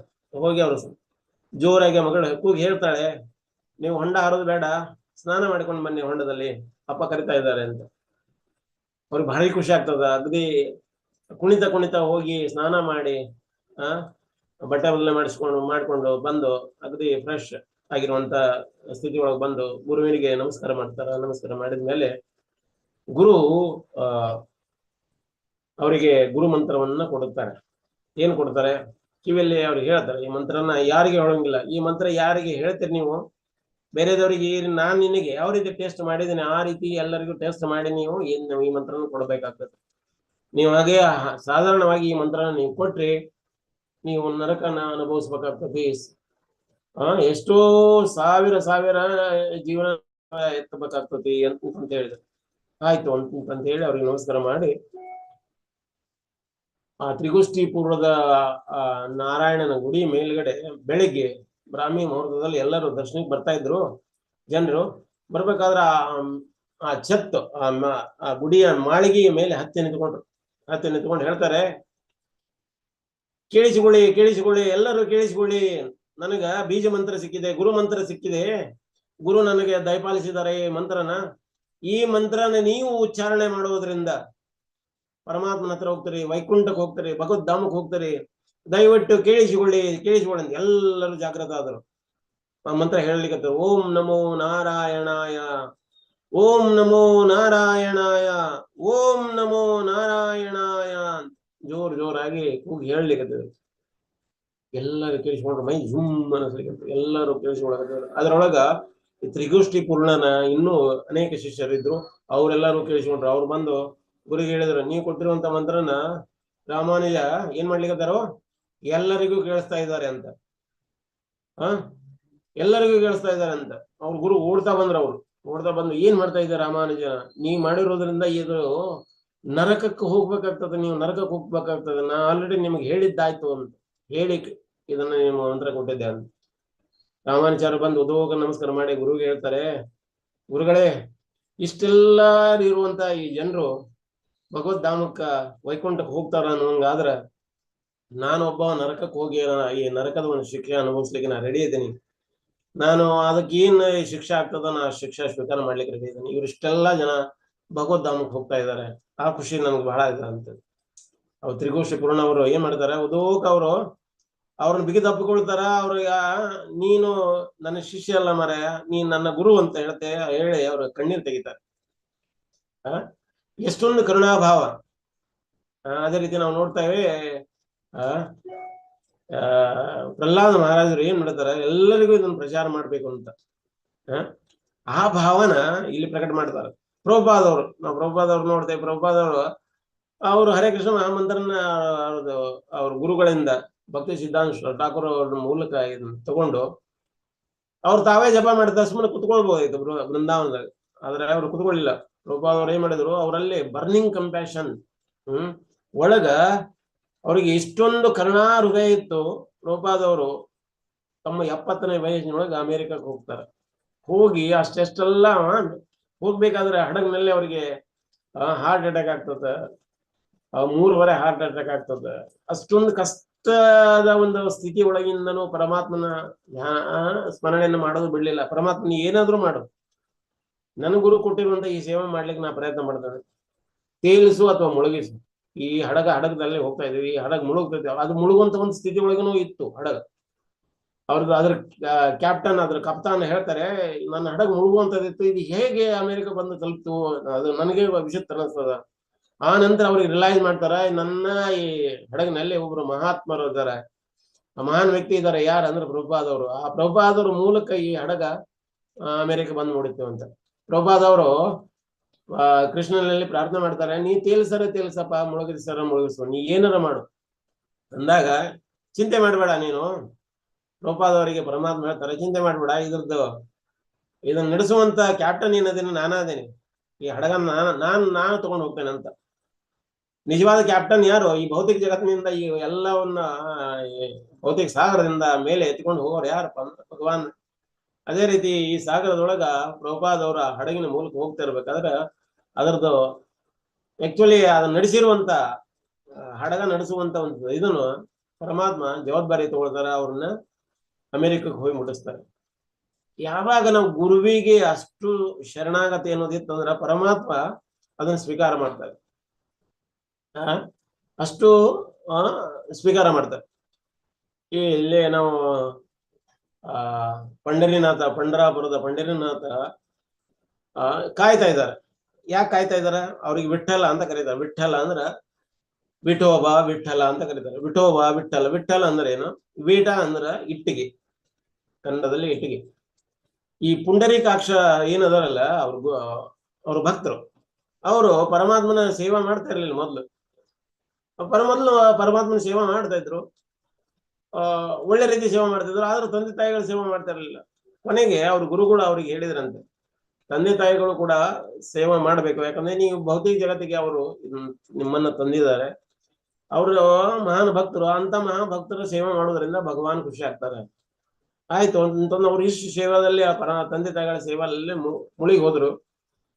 ಆ ಸೇವೆಯನ್ನು ನೋಡ್ಲಿಕ್ಕೆ ಪರಮಾತ್ಮ ಸ್ವತಃ ವಿಠೋಬ, ವಿಠಲ್ಜಿ ಭಗವಾನ್ ಹೊರಗಡೆ ಬಂದು ನಾಕ್ ಮಾಡ್ಲಿಕ್ಕೆ, ಯಾರಿದ್ರಿ ಒಳಗಡೆ, ಬನ್ನಿ ಹೊರಗೆ ಅಂತ. ನಿಂತ್ಕೊಳ್ಳಪ್ಪ, ನೀನು ಯಾರಿಲ್ಲ ಇಲ್ಲಿ, ನನ್ನ ತಂದೆ ತಾಯಿ ಸೇವಾ ಮಾಡ್ತಾ ಇದ್ದೀನಿ ಅಂತ ಹೇಳ್ಬಿಟ್ಟು, ಅಲ್ಲ ನಾನು ವಿಠೋಬ ಬಂದಿದ್ದೀನಿ ಅಂತ. ಹೌದಾ, ನೀವು ವಿಠೋಬ ಬಂದ್ರಿ, ಯಾರ ಬರ್ಲಿ, ನಿಂತ್ಕೊಳ್ಳಿ ಅಂತಂದು ಒಂದು ಇಟಿಗೆನ ಎತ್ತಿ ಹೋಗಿದ್ರು, ಅದ್ರ ಮೇಲೆ ನಿಂತ್ಕೊಳ್ಳಿ ಅಂತ. ಅಂದ್ರೆ ಯಾರೇ ಬರ್ಲಿ ಅವ್ರು ಸ್ವಾಗತ ಮಾಡೋದು ಅನ್ನುವಂಥದ್ದು ಒಂದು ನಮ್ಮ ಸನಾತನ ಧರ್ಮದ ಒಂದು ಸಂಸ್ಕೃತಿ. ಯಾವುದು ಸನಾತನ ಧರ್ಮದಲ್ಲಿ ಏನ್ ಹೇಳ್ತಾರೆ, ಪ್ರಭುಪಾದವ್ರು ಹೇಳ್ತಾರೆ,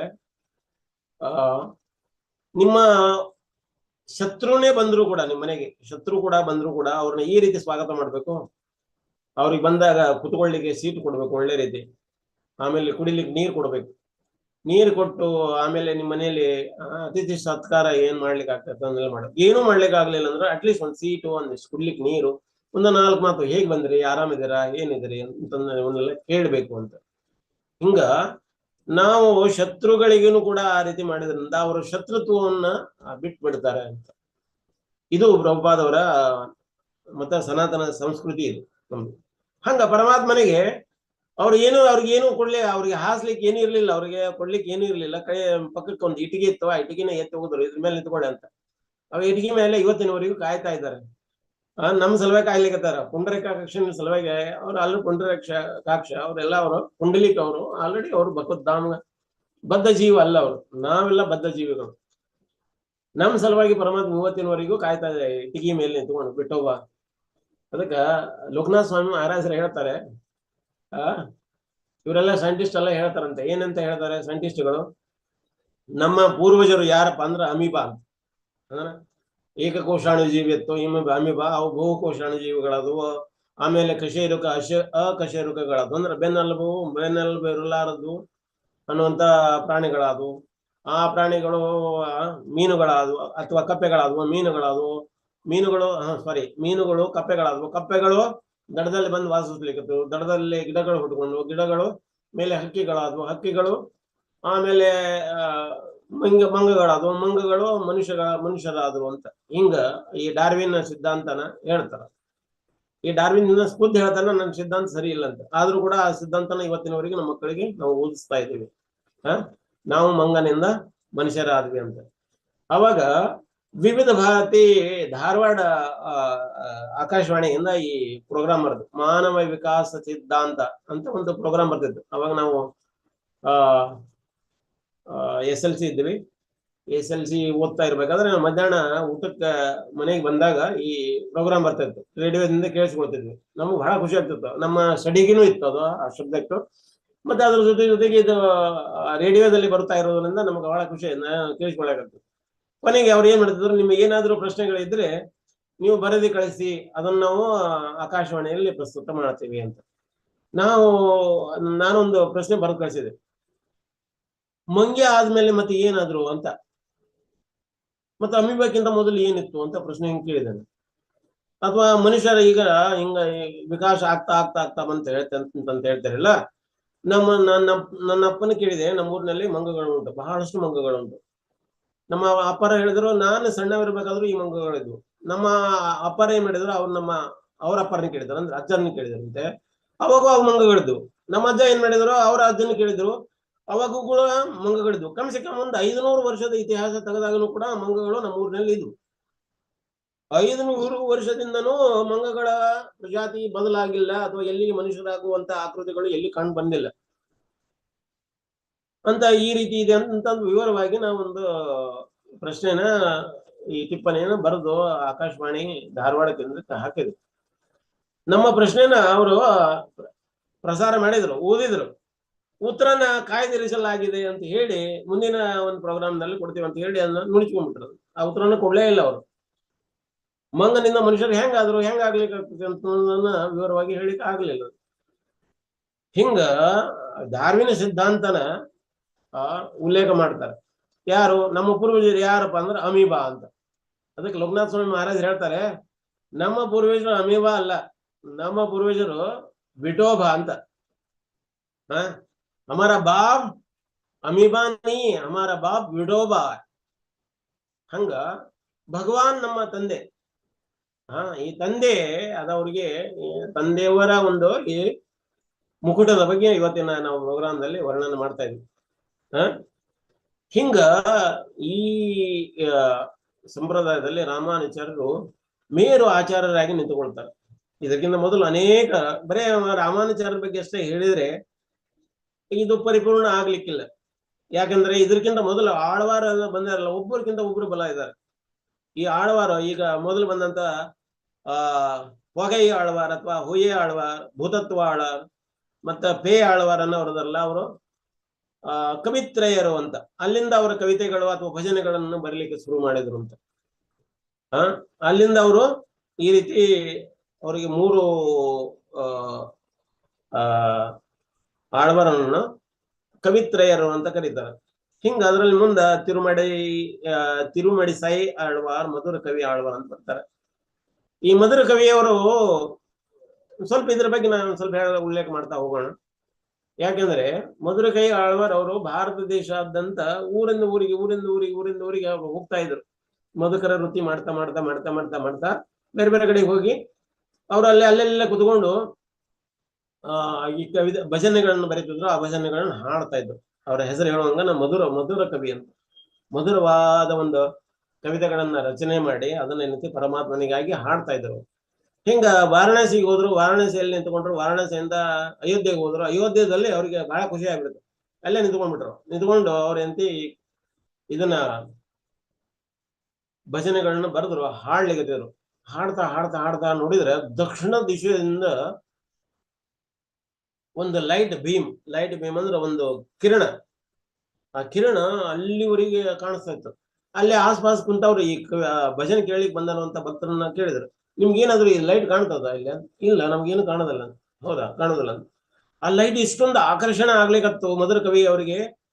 ಅವ್ರೆಲ್ಲ ಬಿಟ್ರು. ಅದನ್ನ ಬಿಟ್ಟವ್ರು ಆ ಲೈಟ್ ಯಾ ಕಡೆ ಬರ್ಲಿಕ್ಕತ್ತದ ಅದೇ ದಿಶೆಯಿಂದ ಬರ್ಲಿಕ್ಕತ್ತಿದ್ರು. ಅವ್ರು ಬರ್ತಾ ಬರ್ತಾ ಬರ್ತಾ ಬರ್ತಾ ಬರ್ತಾ ಅಂದ್ರೆ ಅವ್ರು ಎಲ್ಲಿ ಬಂದು ನಿಂತ್ಕೊಂಡ್ರು ಅಂದ್ರ ತಮಿಳ್ನಾಡಿನೊಳಗ ಒಂದು ಜಾಗ ಐತಿ. ಆ ಜಾಗಕ್ಕೆ ಬಂದು ನಿಂತ್ಕೊಂಡ್ರು. ಆ ಜಾಗದಲ್ಲೇನೆ ಇವರು ನಮ್ಮ ಆಳ್ವಾರ್ ಅಂತ, ನಮ್ಮ ಆಳ್ವಾರ ಬಗ್ಗೆ ಒಂದ್ ಸ್ವಲ್ಪ ಹೇಳ್ತಾನೆ. ನಮ್ಮ ಆಳ್ವಾರ ಅವ್ರು ಏನ್ ಮಾಡಿದ್ರು, ಅವ್ರ ತಂದೆ ತಾಯಿಗಳು ಒಂದು ಗುಡಿಗೆ ಹೋಗಿದ್ರು. ಆ ಗುಡಿಯಲ್ಲಿ ಮಗು ಇದ್ರು, ಸಣ್ಣ ಮಗು ಇದ್ರು. ಆ ಮಗುನ್ನ ಮಲಗಿಸಿ ದೇವ್ರನ್ನ ನಮಸ್ಕಾರ ಮಾಡ್ಲಿಕ್ಕೆ ಒಳಗಡೆ ಹೋದ್ರು. ಆ ಮಗು ಏನ್ ಮಾಡಿದ್ರು, ಸ್ವಲ್ಪ ಹೊತ್ತು ಹಿಂಗ್ ಮಲ್ಕೊಂಡಿದ್ದು, ಹಿಂಗ್ ಹೊರಳಿಕ್ಕೆ ಸಹಿತ ಬರ್ತಿರ್ಲಿಲ್ಲ. ಹೊರಳಿತು. ಅದು ಕೈ ಮುಂಗೈ ಮೂಲಕ ಈಗ ಜಗ್ತಾ ಜಗ್ತಾ ಜಗ್ತಾ ಇದ್ದಾಗ ಮುಂದ್ಗಡೆ ಗುಡಿಯಿಂದ ಹೊರಗಡೆ ಬಂತು.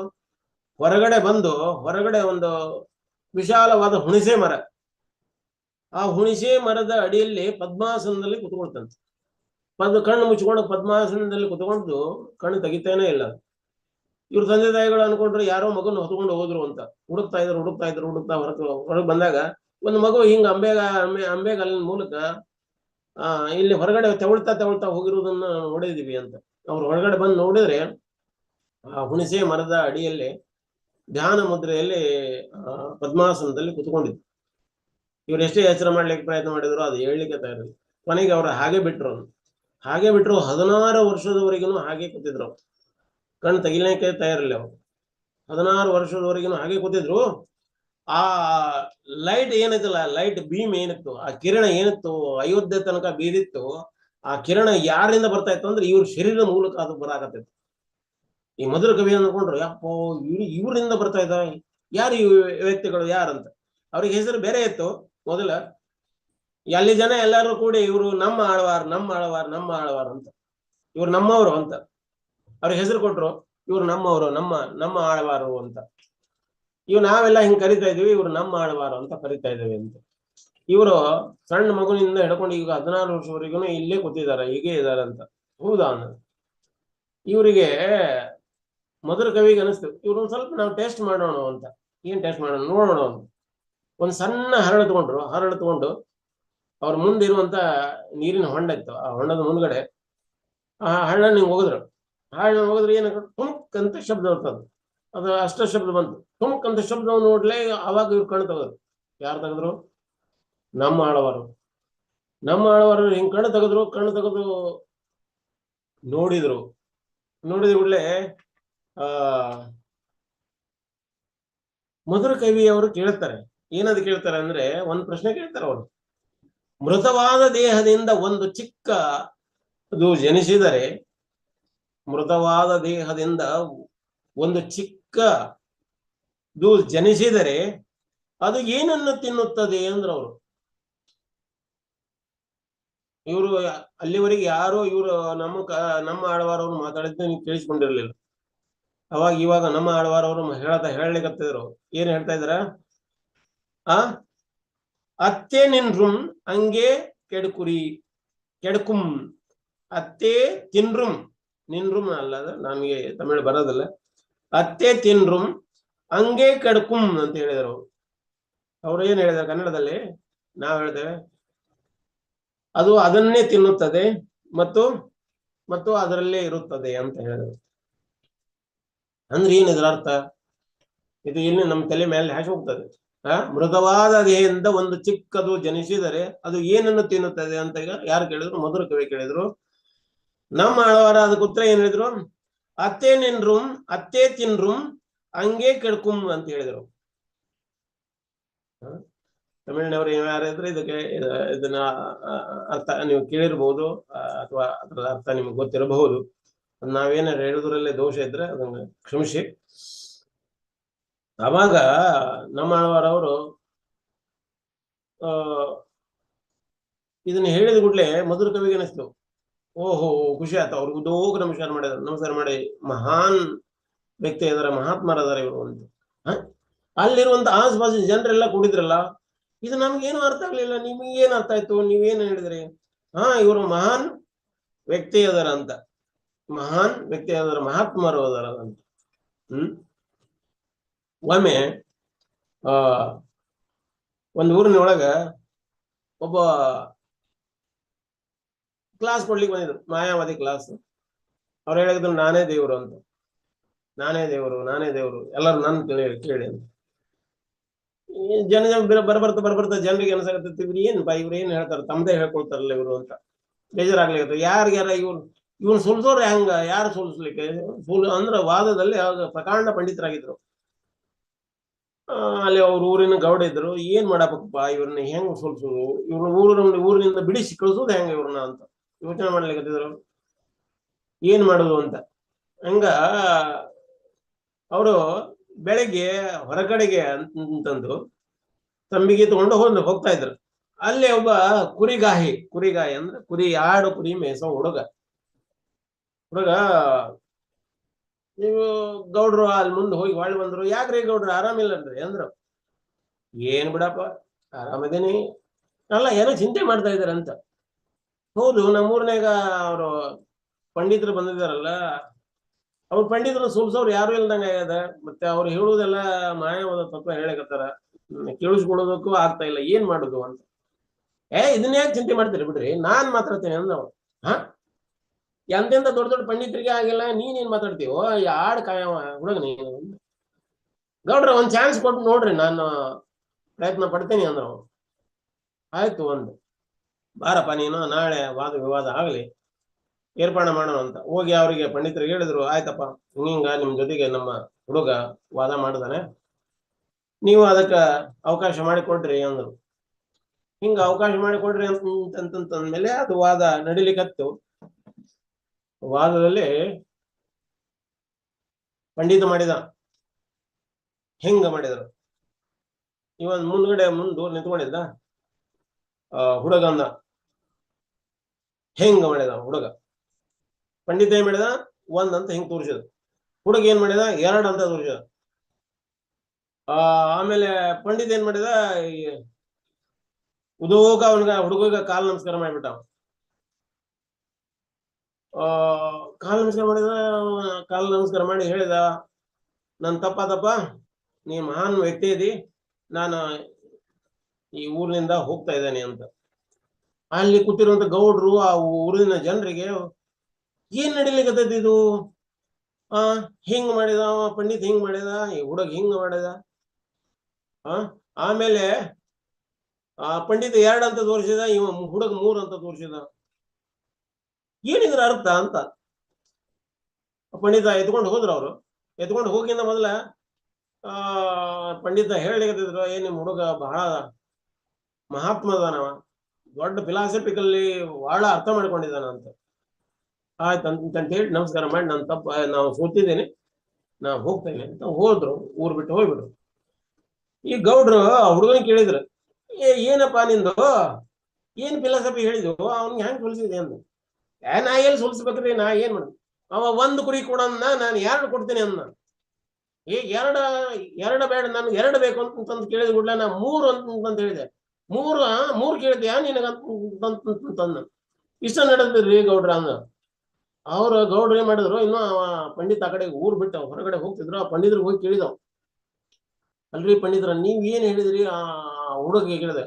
ನೋಡಪ್ಪ, ಆತ್ಮ ಪರಮಾತ್ಮ 1 ಅಂತ ಹೇಳಿದ್ ನಾನು. ಅವರು ಹುಡುಗ ಹೇಳಿದ, ಆತ್ಮ ಪರಮಾತ್ಮ 1 ಅಲ್ಲ 2 ಅಂತ ಹೇಳಿದ. ಹಾಗಾದ್ರೆ 2 ಅಂದ್ರೆ 2 ಅಂತಂದ್ರ ಅವ್ರು 3 ಅಂತ ಹೇಳಿದ್ರ. 3 ಅಂತಂದ್ರ ನಿಮ್ಗ ಫಿಲಾಸಫಿಕಲಿ ನಾನು ನಿಮ್ಗ ಪೆಟ್ಟು ಕೊಡ್ತೇನೆ ಅಂತ ತೋರಿಸಿದ್ರು ನನ್ನ ಕೈಗೆ ಅಂತ. ಅದಕ್ಕ ಅವ್ರು ಮಹಾನ್ ವ್ಯಕ್ತಿ ಅದ್ರಂತ ಗೌಡ್ರಿಗೆ ಅರ್ಥ ಆತು. ಏನಕ್ಕೇನ ಹುಡುಗ ಕುರಿ ಬಗ್ಗೆ ಇವ ಹೇಳಾಕತ್ತಿದ್ರ, ಪಂಡಿತರು ಏನ್ ಮಾಡಿದ್ರು, ಅವ್ರ ತತ್ವಜ್ಞಾನದ ಬಗ್ಗೆ ಅವ್ರು ಯೋಚನೆ ಮಾಡ್ಲಿಕ್ಕತ್ತಿದ್ರು ಅಂತ. ಈ ರೀತಿ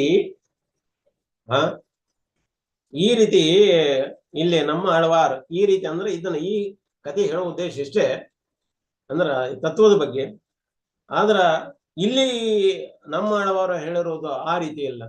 ಅವ್ರೇನ್ ಹೇಳಿದ್ರು ಅಂದ್ರೆ ನಮ್ ತಲೆ ಮೇಲೆ ಹೋಯ್ತು. ಗೌಡ್ರ ಹೆಣ್ಣು ಹೇಳ್ತಾರ, ನಮ್ಗೆ ಅರ್ಥ ಆಗ್ಲಿಲ್ಲ ಅಂತ ಕೇಳಿಕತ್ತಿದ್ರಲ್ಲ, ಹಂಗ ಅಲ್ಲಿ ಕುಳಿತಿರುವಂತ ಪುರಜನರು ಅಂದ್ರೆ ಮಧುರ ಕವಿ ಮತ್ತೆ ಮಧುರ ಕವಿ ಕೇಳಿರುವಂತ ಪ್ರಶ್ನೆ, ಆ ಪ್ರಶ್ನೆಯನ್ನು ಕೇಳಿಸಿಕೊಂಡಿರುವಂತ ಊರಿನ ಜನ, ಆ ಭಕ್ತರು, ನಮ್ಗೆ ಅರ್ಥ ಆಗ್ಲಿಲ್ಲ ಇದು ಏನು ಅನ್ನೋದು, ಬಿಡಿಸಿ ಹೇಳಿ ಅಂತ.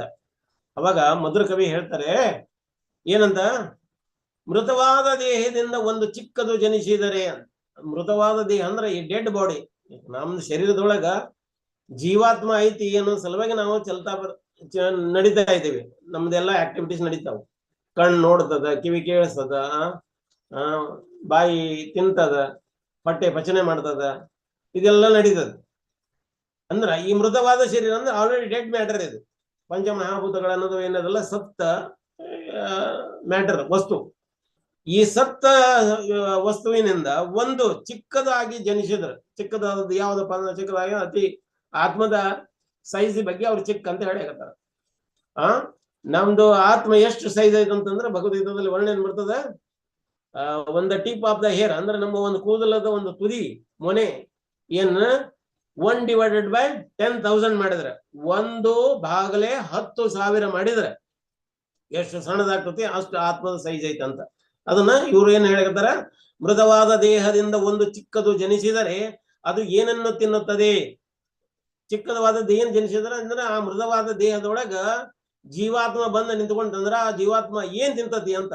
ಅವಾಗ ಆ ನಮ್ಮ ಆಳ್ವಾರ್ ಅವ್ರಿಗೆ ನಮ್ಮ ಆಳ್ವಾರ್ ಅವರು ಏನ್ ಹೇಳ್ತಾರ ಅದಕ್ಕೆ, ಅತ್ತೆ ತಿನ್ರುಮ್ ಹಂಗೆ ಕುಡ್ಕುಂ, ಅದನ್ನೇ ತಿನ್ನುತ್ತದೆ, ಅದರಲ್ಲೇ ಇರ್ತದ ಅಂತ. ಅಂದ್ರ ಈ ಶರೀರದೊಳಗನ ಇರ್ತದೆ, ಹಿಂದಗಡೆ ಈ ಶರೀರನ ತಿಂತ. ಅಂದ್ರೆ ಈ ಶರೀರದ ಒಂದು ಏನು ಕೆಡಕು ಒಳತು ಕೆಡಕುಗಳಾಗ್ತಾವೋ ಅದರಿಂದ ಅದು ಅನುಭವಿಸ್ತದೆ ಅಂತ. ಅಂದ್ರ ನಾನು ಈ ಶರೀರ ಅನ್ನುವಂತ ಸ್ಥಿತಿ ಒಳಗೆ ಬಂದು ಹೋಗ್ಬಿಡ್ತದಂತ. We are not this body. ಪ್ರಭುವಾದವರು ಹಮೇಶ ಯಾವಾಗ್ಲೂ ಹೇಳ್ತಾರ, ನಾನು ಈ ಶರೀರ ಅಲ್ಲ, ನಾನು ಈ ಶರೀರ ಅಲ್ಲ, I am not this body, I am not this body ಅಂತ. ನಾನು ಈ ಶರೀರ ಅಲ್ಲ. ಆದ್ರ ಅದೇನ್ ಮಾಡ್ತದ, ಕ್ರಮೇಣ ಆ ಶರೀರದೊಳಗೆ ಇರುವುದ್ರಿಂದ ಇದೇ ನಾನು ಶರೀರ, ನಾನೇ ಈ ಶರೀರ ಅನ್ನುವಂತ ಸ್ಥಿತಿ ಒಳಗೆ ಬಂದ್ಬಿಡ್ತದೆ. ಅಂದ್ರ ಆ ಮಾಯಾವಾದಿ ಸ್ಥಿತಿ ಒಳಗೆ ಬಂದ್ಬಿಡ್ತದೆ. We are not this body, we are the part and parcel of the lord. ನಾವು ಈ ಶರೀರದ ಒಂದು ಅಂಶ, ಈ ಶರೀರದ ಒಂದು ಅಂಶ ನಾವು. ನಾವಂದ್ರ ಆತ್ಮ. ಅಥದೋ ಬ್ರಹ್ಮ ಜಿಜ್ಞಾಸ ಅಭಿಯತಃ ಜೀವಸ್ಯ ತತ್ವ ಜಿಜ್ಞಾಸ ಆಗ್ಬೇಕು. ಏನಪ್ಪ ಜೀವಸ್ಯ ತತ್ವ ಜಿಜ್ಞಾಸ ಆಗ್ಬೇಕಂದ್ರ, ನಾನು ಈ ಶರೀರ ಅಲ್ಲ, ನಾನು ಈ ಶರೀರದಲ್ಲಿ ಇರ್ಲಿಕ್ಕೆ ಬಂದವ ಅಂತ. ಈ ಶರೀರ ಏನಾಗ್ತದೆ, ಒಂದೇ ದಿನ ನಷ್ಟ ಆಗ್ತದೆ. ಅಂದ್ರ ಈ ಶರೀರ ಸತ್ತು ಹೋಗ್ತದೆ ಅಂತ. ಅದಕ್ಕೆ ಈ ಸತ್ತ ಅವ್ರು ಅದಕ್ಕೆ ಇದನ್ನ ಹೇಳಕತ್ತಾರ, ಮೃತವಾದ ದೇಹದಿಂದ ಈ ಸತ್ತ ಶರೀರದಿಂದ ಒಂದು ಚಿಕ್ಕದು ಜನಿಸಿದ್ರೆ ಏನಾಗ್ತತಿ ಅದು ಅದನ್ನ ತಿಂತತಿ, ಮತ್ತು ಅದರಲ್ಲಿ ಇರ್ತದಂತ. ಅದನ್ನ ತಿಂತದಂದ್ರೆ ಅದರ ಒಳಿತು ಕೆಡಕುಗಳು ಏನಾಗ್ತಾವಲ್ಲ ಅದನ್ನ ಅನುಭವಿಸ್ತದೆ. ಅಂದ್ರೆ ಅದು ದುಃಖ ದುಮ್ಮಾನಗಳು ಅನುಭವಿಸ್ತದೆ.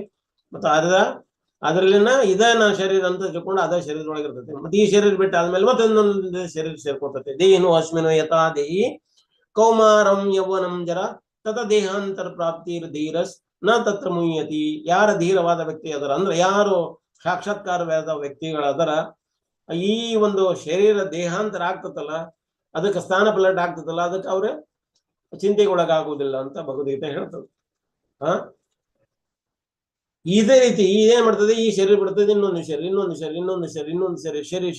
ಹಂಗ ಈ ಶರೀರ ಒಳಗ ಹಂಗ ಈ ಚಕ್ರದೊಳಗ ಆ ಭ್ರಮಣಿ ಒಳಗೆ ತಿರುಗ್ತಾನ ಇರ್ತದೆ.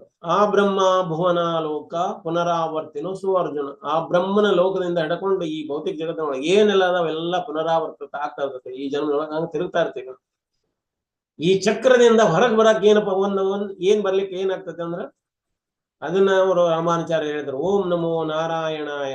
ಏನು ಈ ಅಷ್ಟಾಕ್ಷರಿ ಮಂತ್ರನ ಹೇಳೋದ್ರಿಂದ ಮೂಲಕ ಏನತಿ, ನೀವು ಭಗವದ್ಧಾಮ ಅಥವಾ ವೈಕುಂಠಕ್ಕೆ ಹೋಗ್ತೀರಿ ಅಂತ. ಅದೇ ಮಂತ್ರ ನಮ್ಮದ ಷೋಡಕ್ಷಾಕ್ಷರದೊಳಗಿರುವಂತ ನಮ್ಮ ಮಹಾಮಂತ್ರ ಏನಂತ, ಹರೇ ಕೃಷ್ಣ ಕೃಷ್ಣ ಕೃಷ್ಣ ಹರೇ ಹರೇ, ಹರೇ ರಾಮ ರಾಮ ರಾಮ ಹರೇ ಹರೇ. ಈ ಮಂತ್ರನ ನಾವು ಹೇಳೋದ್ರಿಂದ ಏನಾಗ್ತದೆ, ನಾವು ಈ ಶರೀರ ಅಲ್ಲ, ಈ ಶರೀರದೊಳಗೆ ಇರ್ಲಿಕ್ಕೆ ಬಂದಿದ್ದೀವಿ. ಇದರಿಂದ ನಾವು ಮುಕ್ತ ಆಗ್ತೇವೆ ಅಂತ. ಜನ್ಮ ಮೃತ್ಯು ಜರಾ ವ್ಯಾಧಿ ದುಃಖ ದೋಷಾನುದರ್ಶನಂ. ಈ ಜನ್ಮ ಮೃತ್ಯು ಜರ ವ್ಯಾಧಿ ಏನದವಲ್ಲ, ಈ ದುಃಖದ ದರ್ಶನದಿಂದ ನಮ್ಗೆ ಮುಕ್ತ ಮಾಡಿಬಿಡ್ತದೆ. ಇದು ಶರೀರದಿಂದ ಮುಕ್ತಾಗಿ ಹೋಗ್ಬಿಡ್ತೇವೆ. ಈ ಯಾವಾಗ ಭೌತಿಕ ಶರೀರದಿಂದ ಚುಟಕಾರ ಸಿಗ್ತತೆ ನಮಗೆ, ಆತ್ಮ ಪ್ಯೂರ್ ಆಗ್ತತಿ. ಇದನ್ನ ಅಗದಿ ಸರಳ ಭಾಷೆದೊಳಗೆ ಕನಕದಾಸರು ನಮ್ಗೆ ಏನ್ ಹೇಳಿದ್ರು, ನಾನು ಹೋದರೆ ಹೋದೇನು ಅಂತ. ನಾನು ಅನ್ನುವಂತ ಅಹಂಕಾರ ಈ ಶರೀರ ಬಿಟ್ಟು ಹೋಗ್ತತಿ. ಅಂದ್ರೆ ಈ ಶರೀರ ಅನ್ನುವಂತ ನಾನು ಅನ್ನುವಂತ ಅಹಂಕಾರ ಬಿಟ್ಟು ಹೋಗ್ತತಿ. ಅವಾಗ ಆತ್ಮ ಶುದ್ಧ ಆಗ್ತತಿ, ಅವಾಗ ಭಗವದ್ ಧಾಮಕ್ಕೆ ಹೋಗ್ತತಿ. ನಾನು ಅನ್ನುವಂತ ಅಹಂಕಾರ ಶರೀರದ ಬಿಟ್ಟು ಈ ಪಾಲ್ಸಿಗೋ ಅನ್ನೋದು ಬಿಟ್ಟು ಹೋಗ್ತತಿ. ಏನ್ ಪಾಲ್ಸಿಗೋ ಅಂದ್ರೆ ಏನಪ್ಪಾ, ನಾನು ಆ ಪರಮಾತ್ಮನ ಒಂದು ಅಂಶ ಅನ್ನೋದು ನಿಜವಾದ ಈಗೋ, ನಿಜವಾದ ಒಂದು ಅಹಂಕಾರ. ಅಂದ್ರೆ ಅಹಂಕಾರ ನಾವನ್ನ ಸಪರೇಟ್ ಮಾಡ್ಲಿಕ್ಕೆ ಆಗೋದಿಲ್ಲ. ಮನ್ ಬುದ್ಧಿ ಅಹಂಕಾರ ಇದು ಸೂಕ್ಷ್ಮ ಶರೀರದ ಮೇನ್ ಇಂಗ್ರೀಡಿಯೆಂಟ್. ಈಗ ಸಾಂಬಾರು ಮಾಡ್ಬೇಕಾದ್ರೆ ಮೇನ್ ಇಂಗ್ರೀಡಿಯೆಂಟ್ ಏನಪ್ಪಾ, ದಾಲ್, ಅದಕ್ಕೆ ಹುಳಿ ಬೇಕತ್ತ, ಅಂದ್ರ ಹುಣಸೆ ಹಣ್ಣು, ಆಮೇಲೆ ಬೆಲ್ಲ, ಆಮೇಲೆ ಹಿಂಗ್, ಆಮೇಲೆ ಉಳಿದದ್ದೇನು ನೀವು ಕಡಿಪತ್ತ ಏನು ಹಾಕ್ತೇವೆ ಹಾಕ್ತಾರೆ. ಇವು ಮೇನ್ ಇಂಗ್ರೀಡಿಯೆಂಟ್. ಇವು ಮೇನ್ ಇಂಗ್ರೀಡಿಯೆಂಟ್ ಹಾಕಿದ್ರೆ ಅದು ಸಾಂಬಾರದ ಒಂದು ಸ್ಟೈಲು ಅಥವಾ ಶೈಲಿಗೆ ಬರ್ತದೆ. ಹಂಗ ಈ ಸೂಕ್ಷ್ಮ ಶರೀರದ ಮೇನ್ ಇಂಗ್ರೀಡಿಯೆಂಟ್ ಏನಪ್ಪ, ಮೂಲ ಧಾತುಗಳು ಏನಪ್ಪ ಅಂದ್ರೆ ಮೂರು: ಮನ್ ಬುದ್ಧಿ ಅಹಂಕಾರ. ಈ ಮನ್ ಬುದ್ಧಿ ಅಹಂಕಾರ ಏನದ, ಈ ಅಹಂಕಾರನ ನಾವು ತೆಗೆದು ಹಾಕ್ಲಿಕ್ಕೆ ಆಗೋದಿಲ್ಲ. ಈ ತೆಗೆದು ಹಾಕದಾನ ಈ ಅಹಂಕಾರ ನಾವು ಮಾಡಿಫೈಡ್ ಮಾಡ್ಲಿಕ್ಕೆ ಆಗ್ತದೆ. ಯಾವ ರೀತಿ ಮಾಡಿಫೈಡ್ ಮಾಡ್ಲಿಕ್ಕೆ ಆಗ್ತದೆ? ನಾನು ಈ ಶರೀರ ಅಲ್ಲ ಅನ್ನುವಂಥದ್ದು. ಅಂದ್ರ ನಾನು ಅನ್ನೋದು ಅಹಂಕಾರ. ಆದ್ರೆ ನಾನು ಅನ್ನೋದು ಯಾರು? ನಾನು ಅನ್ನೋದು ಪರಮಾತ್ಮನ ಒಂದು ಅಂಶದ ಒಂದು ರೂಪ. ನಾನು ಪರಮಾತ್ಮನ ಪಾರ್ಟ್ ಅಂಡ್ ಪಾರ್ಸಲ್, ಪರಮಾತ್ಮನ ಒಂದು ಅಂಶ. ಯಾವಾಗ ನಾವು ಪರಮಾತ್ಮನ ಒಂದು ಅಂಶ ಆಗಿದ್ದೇವೆ ಅನ್ನೋದು ಅರ್ಥ ಆಗ್ಲಿಕ್ಕತ್ತತಿ, ಅವಾಗ ಏನತಿ, ಶರೀರ ಬಿಟ್ಟು ಅದು ಹೊರಗೆ ಹೋಗ್ತತೆ, ಅಥವಾ ಈ ಪರಿಕಲ್ಪನೆಯಿಂದ ಪರಮಾತ್ಮನ ಕಡೆಗೆ ಹೋಗ್ಲಿಕ್ಕತ್ತತಿ.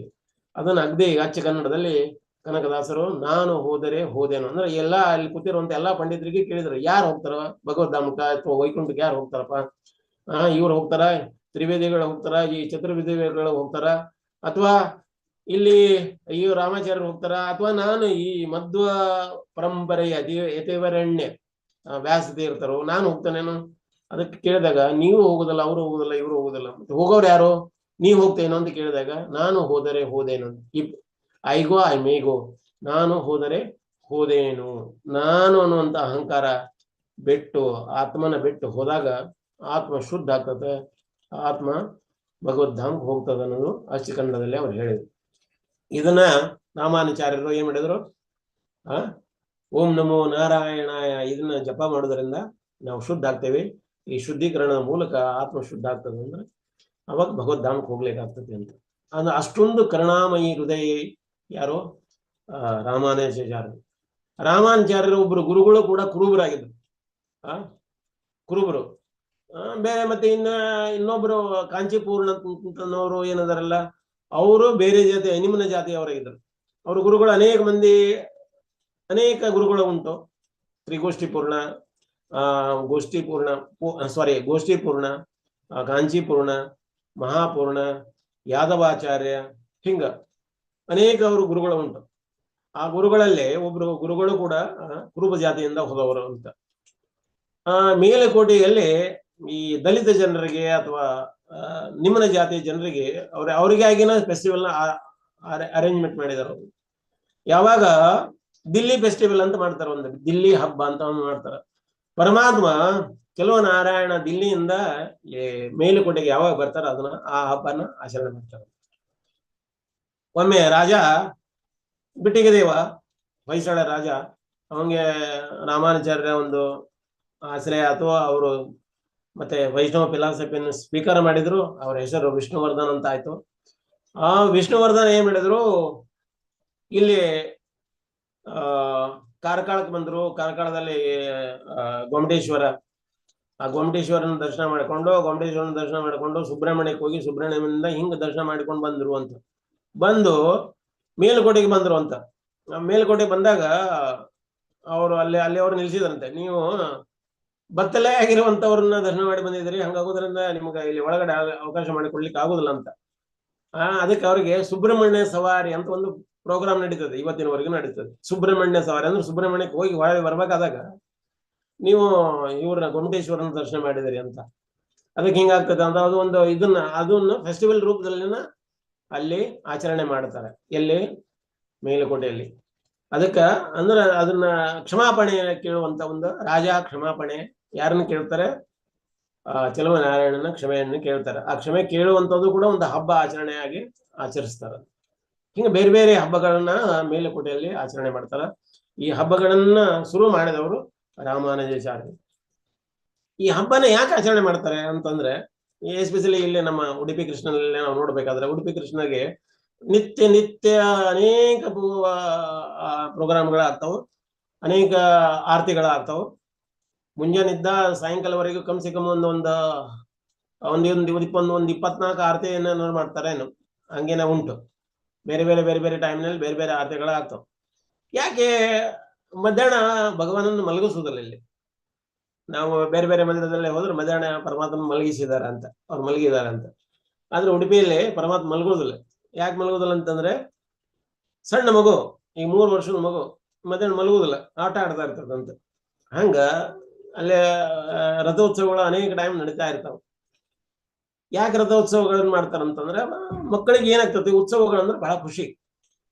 ಆ ಉತ್ಸವಗಳನ್ನ ಈ ಮಾಡಿದವರು ಮಧ್ವಾಚಾರ್ಯರು ಅದನ್ನ ಪ್ರೇರಣೆ ಕೊಟ್ಟವರು. ಅದೇ ರೀತಿ ರಾಮಾನುಜಾಚಾರ್ಯರು ಮೇಲುಕೋಟೆಯಲ್ಲಿ ಉತ್ಸವಗಳನ್ನ ಏರ್ಪಾಡು ಮಾಡಿದ್ರು. ಆ ಉತ್ಸವಗಳ ಮೂಲಕ ಈ ಮೇಲುಕೋಟೆಯ ಒಂದು ವರ್ಚಸ್ ಅಥವಾ ಮಹಿಮೆಯನ್ನ ಜಗತ್ತಿನಾದ್ಯಂತ ಬೆಳಗಿಸಿದ್ರು. ಈ ಮೇಲುಕೋಟೆಗೆ ಈ ಬ್ರಹ್ಮೋತ್ಸವ ನೋಡ್ಲಿಕ್ಕೆ ದೇಶ ವಿದೇಶದಿಂದ ಲಕ್ಷಾನುಗಟ್ಲೆ ಮಂದಿ ಬರ್ತಾರೆ. ದಯವಿಟ್ಟು ನಮಗೂ ಒಂದು ಜನ್ಮ ಸಿಕ್ಕಿದೆ, ನೋಡ್ಲಿಕ್ಕೆ ಅವಕಾಶ ಉಂಟು, ಚಾನ್ಸ್ ಸಿಕ್ಕರೆ ಮಾತ್ರ ಬಿಡಬೇಡಿ, ದಯವಿಟ್ಟು ಹೋಗಿ ಅದರ ದರ್ಶನ ಮಾಡಿ. ಅದರ ಹರಳುಗಳು, ಅನೇಕ ಹರಳುಗಳು ಚಮಕಾಯಿಸ್ತಾವು. ಚಮಕಾಯಿಸುವಂಥದ್ದು ರಾತ್ರಿ ಒಳಗ ಪರಮಾತ್ಮ ಧಾರಣೆ ಮಾಡಿ ಹೋಗ್ತಾರೆ. ಅರೌಂಡ್ 5 ಗಂಟೆ ಸುಮಾರು ಪರಮಾತ್ಮನಿಗೆ ಮೈಯೆಲ್ಲ ಒರೆಸಿ ಸ್ವಚ್ಛ ಮಾಡಿ ಆದ್ಮೇಲೆ ಅವರಿಗೆ ಒಂದು ತಿಂಡಿ ಕೊಡ್ತಾರೆ. ಅವರಿಗೆ ಭಗವಾನಿಗೆ ತಿನ್ನಿಸ್ತಾರೆ, ಪಾಯಸನ ಕೊಡ್ತಾರೆ. ಪಾಯಸನ ತಿಂದ ಆದ್ಮೇಲೆ ಒಂದು 15 ನಿಮಿಷ ಅವ್ರು ಮಲಗ್ಲಿಕ್ಕೆ ಬಿಡ್ತಾರೆ. 15 ನಿಮಿಷ ಆದ ಕೂಡಲೇ ಮತ್ತೆ ಅವ್ರನ್ನ ಎಬ್ಬಿಸ್ತಾರೆ. ಮತ್ತೆ ಯಥಾಸ್ಥಿತಿ ಭಗವಾನನ ಒಂದು ದರ್ಶನ ಮತ್ತು ಅವರ ಆರತಿ ಅವರೆಲ್ಲ ನಡೀತಾವೆ. ಈ ರೀತಿ ಮೇಲುಕೋಟೆಯಲ್ಲಿ ಅನೇಕ ಉತ್ಸವಗಳು ನಡೀತಾವೆ. ನಾವು ಆಲ್ರೆಡಿ ನಿಮ್ಮ ಟೈಮ್ ಅನ್ನ ಜಾಸ್ತಿ ತಗೊಂಡಿವಿ, 9:14 ಆಯ್ತು. ಇಲ್ಲಿಗೆ ಕತೆಗೆ ವಿರಾಮವನ್ನು ಕೊಡೋಣ. ಅನೇಕ ವಿಷಯಗಳ ಬಗ್ಗೆ ಮಾತಾಡಿದ್ವಿ, ಆದ್ರೆ ಲಿಂಕೇಜ್ ಜಾಸ್ತಿ ಇರ್ಲಿಲ್ಲ, ಕಾಣಲಿಲ್ಲ ಕಾಣಿಸ್ತದೆ ಈ ಸರಿ. ಅಷ್ಟು ವ್ಯವಸ್ಥೆ ಮೂಲಕ ಈ ಕ್ಲಾಸಸ್ ಅನ್ನ ನಿರೂಪಣೆ ಮಾಡ್ಲಿಕ್ಕೆ ಆಗ್ಲಿಲ್ಲ ಕಾಣಿಸ್ತದೆ. ನಾ ಆ ರೀತಿ ಅನ್ಕೊಂಡಿದ್ದೀನಿ. ಹಿಂಗೆ ಇನ್ನೊಂದು ಇನ್ಸಿಡೆಂಟ್ ನಿಮಗೆ ಹೇಳಿ ಮುಗಿಸ್ಲಿಕ್ಕೆ ಪ್ರಯತ್ನ ಮಾಡ್ತೇನೆ. ಇದು ಮೋಸ್ಟ್ಲಿ ಮೇಲುಕೋಟೆಯಲ್ಲೇ ನಡೆದಿದೆ ಅಂತ ನಾ ಕೇಳಿಸ್ಕೊಂಡಿದ್ದೀನಿ. ಒಬ್ರು ಭಕ್ತರಾಗಬೇಕಾದ್ರೆ ಏನೆಲ್ಲ ಕಾರಣ ಆಗ್ತದೆ ಅಂತ ಏನ್ ಮಾಡಿದ್ರು, ಮಹಡಿ ಮೇಲೆ ನಿಂತ್ಕೊಂಡಿದ್ರು. ಕೆಳಗಡೆ ನಾಯಿ ಗುದ್ದಾಡ್ತಾ ಇದಾವ. 2 ನಾಯಿ ಗುದ್ದಾಡ್ತಾ ಇರ್ಬೇಕಾದ್ರೆ ಕಚ್ಚಾಡ್ತಾ ಇದಾವ್. ಆಮೇಲೆ ನಾಯಿ ಕಚ್ಚಾಡ ಆದ್ಮೇಲೆ ಈ ಓನರ್ ಏನದಾರಲ್ಲ, ಓನರ್ ನಮ್ಮ ನಾಯಿ ನಿಮ್ ನಾಯಿ ಕಡಿತು, ನಿಮ್ ನಾಯಿ ನಮ್ಮ ನಾಯಿ ಕಡಿತು ಅಂತ ಅವ್ರಿಬ್ರು ಎಲ್ಲ ಹೊಡೆದಾಡ್ಲಿಕ್ಕೆ. ಇದನ್ನ ಮೇಲೆ ನಿಂತ್ಕೊಂಡು ಒಬ್ರು ನೋಡ್ತಾ ಇದ್ರು. ನೋಡ್ತಾ ಅನಿಸ್ತು, ಒಂದು ನಾಯಿ ಸಲುವಾಗಿ ಅವ್ರು ಓನರ ಬಿಡದಾಡ್ತಿರ್ಬೇಕಾದ್ರ, ಹಾಗಾದ್ರೆ ನಾವು ಭಗವಾನನ ಮಕ್ಕಳು, ನನ್ನ ಸಲುವಾಗಿ ಭಗವಾನ್ ಎಷ್ಟೊಂದು ಕೇರ್ ಮಾಡ್ತಾರೆ ಅಂತ. ಅದಕ್ಕಿಂತ ಮೊದಲು ಅವರು ಭಗವಾನನ ಬಗ್ಗೆ ಅದು ಅಷ್ಟು ಇದು ಇರ್ಲಿಲ್ಲ. ಅವರು ನಾಸ್ತಿಕರಾಗಿದ್ರು. ಅದನ್ನ ಬರೇ ನಾಯಿ ಗುದ್ದಾಡೋದನ್ನ ನೋಡಿ ಅವ್ರ ಏನೈತಿ ಭಕ್ತರಾಗ್ತಾರ. ಅವ್ರು ಎರಡೆರಡು ಶಬ್ದದ ಒಂದು ಇದನ್ನ ವಿಷಯಗಳನ್ನ ಇಟ್ಕೊಂಡು ಒಂದು ದೊಡ್ಡ ಭಜನ್ ಬರೆದಿದಾರ. ಆ ಭಜನ್ ಬಹಳ ಸುಂದರವಾಗಿದೆ. ನೀವು ಸರಿ ಸಂಪ್ರದಾಯದಲ್ಲಿ ಇದ್ದವ್ರ ಕನೆಕ್ಟೆಡ್ ಇದ್ರಂದ್ರೆ ಅದ್ರದ್ದು ಆ ಭಜನ್ ನೀವು ಓದ್ಲಿಕ್ಕೆ ಆಗ್ತದೆ. ಅಂದ್ರ ಹೇಳುವಂತ ಉದ್ದೇಶ ಇಷ್ಟೇ, ಯಾವುದನ್ನ ಪರಮಾತ್ಮ ಈ ಭೌತಿಕ ಜಗತ್ತನ್ನು ಮಾಡಿದವರು ಅವರೇ, ಭಗವಾನೇ ಮಾಡಿದ್ದಾರೆ. ಅದ್ರ ಮೂಲಕ ನಮ್ಗ ಒಂದು ಲೆಸನ್ ಅಥವಾ ಒಂದು ಪಾಠನ ಕೊಡುತ್ತಾರೆ. ಈ ನಾಯಿ ಗುದ್ದಾಡೋದ್ರ ಮೂಲಕ ಇವ್ರು ಸಾಕ್ಷಾತ್ಕಾರ ಆಯ್ತು. ಏನು ಸಾಕ್ಷಾತ್ಕಾರ ಆಯ್ತು? ಈ ನಾಯಿ ಜಗಳ ಸಲುವಾಗಿ ಓನರ್ ಬಡದಾಡ್ತಾ ಇದಾರೆ. ನಾಯಿ ಸಲುವಾಗಿ ಓನರ್ ಬಡದಾಡ್ತಾ ಇದಾರೆ ಅಂದ್ರೆ ನನ್ನ ಓನರ್ ಯಾರಪ್ಪ? ಭಗವಾನ್. ನನ್ನ ಸಲುವಾಗಿ ಅವ್ರು ಯಾಕೆ ಬಡದಾಡೋದಿಲ್ಲ? ಬಡದಾಡ್ತಾರಂತ. ಅದಕ್ಕ ಕನಕದಾಸರ ಬರೀತಾರೆ, ಏನ್ ಹೇಳ್ತಾರ? ಕುಲವೆಂದು ಹೊಡೆದಾಡಿದರೆ ನಿಮ್ಮ ಕುಲದ ನೆಲೆಯನ್ನೇನಾದರೂ ಬಲ್ಲಿರಂತ. ಹುಟ್ಟಿಸಿದ ಆತನು ಹುಲ್ಲು ತಿನ್ನಿಸಲಾರ ಅಂತ. ನಮ್ಮನ್ನೇ ಹುಟ್ಟಿಸಿದಾರ ಈ ಜಗತ್ತಿಗೆ, ಅವ್ರೇನು ಹುಲ್ಲು ತಿನ್ನಿಸ್ಲಿಕ್ಕಿಲ್ಲ. ನಮಗೆ ಸರಿಯಾದ ಆಹಾರ ಕೊಡ್ತಾರೆ, ಆದ್ರೆ ನಮ್ಮಲ್ಲಿ ಆ ನಂಬಿಕೆ ಇಲ್ಲ, ಆ ವಿಶ್ವಾಸ ಇಲ್ಲ. ಆ ಗಾಢ ನಂಬಿಕೆ, ಆ ವಿಶ್ವಾಸ ಅನ್ನೋದಿತ್ತಂದ್ರೆ ಪರಮಾತ್ಮ ನಮ್ಮ ಜೊತೆಗೆ ಆದಾನ ಪ್ರದಾನ ಮಾಡ್ತಾರೆ, ಇದು ಗ್ಯಾರಂಟಿ. ಹರೇ ಕೃಷ್ಣ. ಇದರಲ್ಲಿ ನಿಮ್ಮ ಏನಾದ್ರು ಆ ಪ್ರಶ್ನೆಗಳು ಅಥವಾ ಟೀಕಾ ಟಿಪ್ಪಣಿಗಳಿದ್ರೆ ಕೇಳಬಹುದು ಅಥವಾ ಹೇಳ್ಬೋದು. ಹರೇ ಕೃಷ್ಣ. ಹರೇ ಕೃಷ್ಣ ಪ್ರಭುಜಿ, ತುಂಬಾ ಚೆನ್ನಾಗಿತ್ತು ಪ್ರಭುಜಿ. ಪ್ರವಚನ ಟೈಮ್ ಆದದೇ ಗೊತ್ತಾಗ್ಲಿಲ್ಲ. ಹರೇ ಕೃಷ್ಣ. ಪ್ರತಿ ವಾರ ನಮ್ಗೆ ಹೀಗೆ ಒಂದೊಂದು ಕೊಡಿ ಪ್ರಭುಜಿ. ಅವಕಾಶ ನಮಗಿಲ್ಲಿ ಅವಕಾಶ ಕೊಟ್ರೆ ಮಾಡ್ತೇವೆ, ನಾನು ಖಂಡಿತ ಮಾಡ್ತೇನೆ. ಇನ್ನೂ ಬಹಳಷ್ಟು ಅದಾವ, ಬಹಳಷ್ಟು ಕತೆ ಅದಾವ. ಇವತ್ತ ನಾನು ಇನ್ನೊಂದು ಕಥೆನೂ ಹೇಳ್ಬೇಕನ್ನುವಂತ ಇಚ್ಛೆ ಇತ್ತು, ಅಂಡಾಲ ದೇವಿ ಬಗ್ಗೆ. ಅದು ನೆಕ್ಸ್ಟ್ ಅವಕಾಶ ಕೊಟ್ರೆ ಅಂಡಾಲ ದೇವಿ, ಕುಲಶೇಖರ ಮಹಾರಾಜರ ಬಗ್ಗೆ, ಮತ್ತೆ ಭೂತತ್ವ ಆಳ್ವಾರ ಬಗ್ಗೆ ಮಾತಾಡ್ಲಿಕ್ಕೆ ಚಾನ್ಸ್ ಸಿಕ್ಕರೆ ನಿಮ್ಮ ಸೇವನೆ ಮಾಡ್ಲಿಕ್ಕೆ ನಾವು ಪ್ರಯತ್ನ ಪಡ್ತೇನೆ. ಆಯ್ತು ಪ್ರಭುಜಿ, ಧನ್ಯವಾದಗಳು. ಹರೇ ಕೃಷ್ಣ. ಥ್ಯಾಂಕ್ ಯು ಮಾತಾಜಿ. ತುಂಬಾ ಚೆನ್ನಾಗಿತ್ತು ಪ್ರಭುಜಿ. ಹರೇ ಕೃಷ್ಣ ಮಾತಾಜಿ. ಹರೇ ಕೃಷ್ಣ ಪ್ರಭುಜಿ, ತುಂಬಾ ಚೆನ್ನಾಗಿತ್ತು. ಹರೇ ಕೃಷ್ಣ, ಧನ್ಯವಾದಗಳು. ಹರೇ ಕೃಷ್ಣ. ಹರೇ ಕೃಷ್ಣ ಪ್ರಭು. ಹರೇ ಕೃಷ್ಣ. ದಂಡವತ್ ಪ್ರಣಾಮ ಪ್ರಭುಜಿ. ಧನ್ಯವಾದಗಳು ಪ್ರಭುಜಿ. ಹರೇ ಕೃಷ್ಣ. ಅದನ್ನು ನಾವು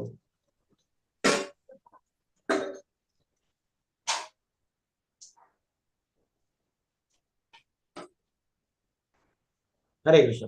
ಇಲ್ಲಿಗೆ ಮುಗಿಸುವ. ಹರೇ ಕೃಷ್ಣ ಕೃಷ್ಣ ಕೃಷ್ಣ ಹರೇ ಹರೇ, ಹರೇ ರಾಮ ರಾಮ ರಾಮ ಹರೇ ಹರೇ. ವಾಂಛಾಕಲ್ಪತರುಭ್ಯಶ್ಚ ಕೃಪಾ ಸಿಂಧುಭ್ಯೇವ ಚ ಪತಿತಾನಾಂ ಪಾವನೇಭ್ಯೋ ವೈಷ್ಣವೇಭ್ಯೋ ನಮೋ ನಮಃ. ಅನಂತ ಕೋಟಿ ವೈಷ್ಣವವೃಂದ ಕಿ ಜೈ. ಹರೇ ಕೃಷ್ಣ ಗುರುಜಿ, ಧನ್ಯವಾದಗಳು.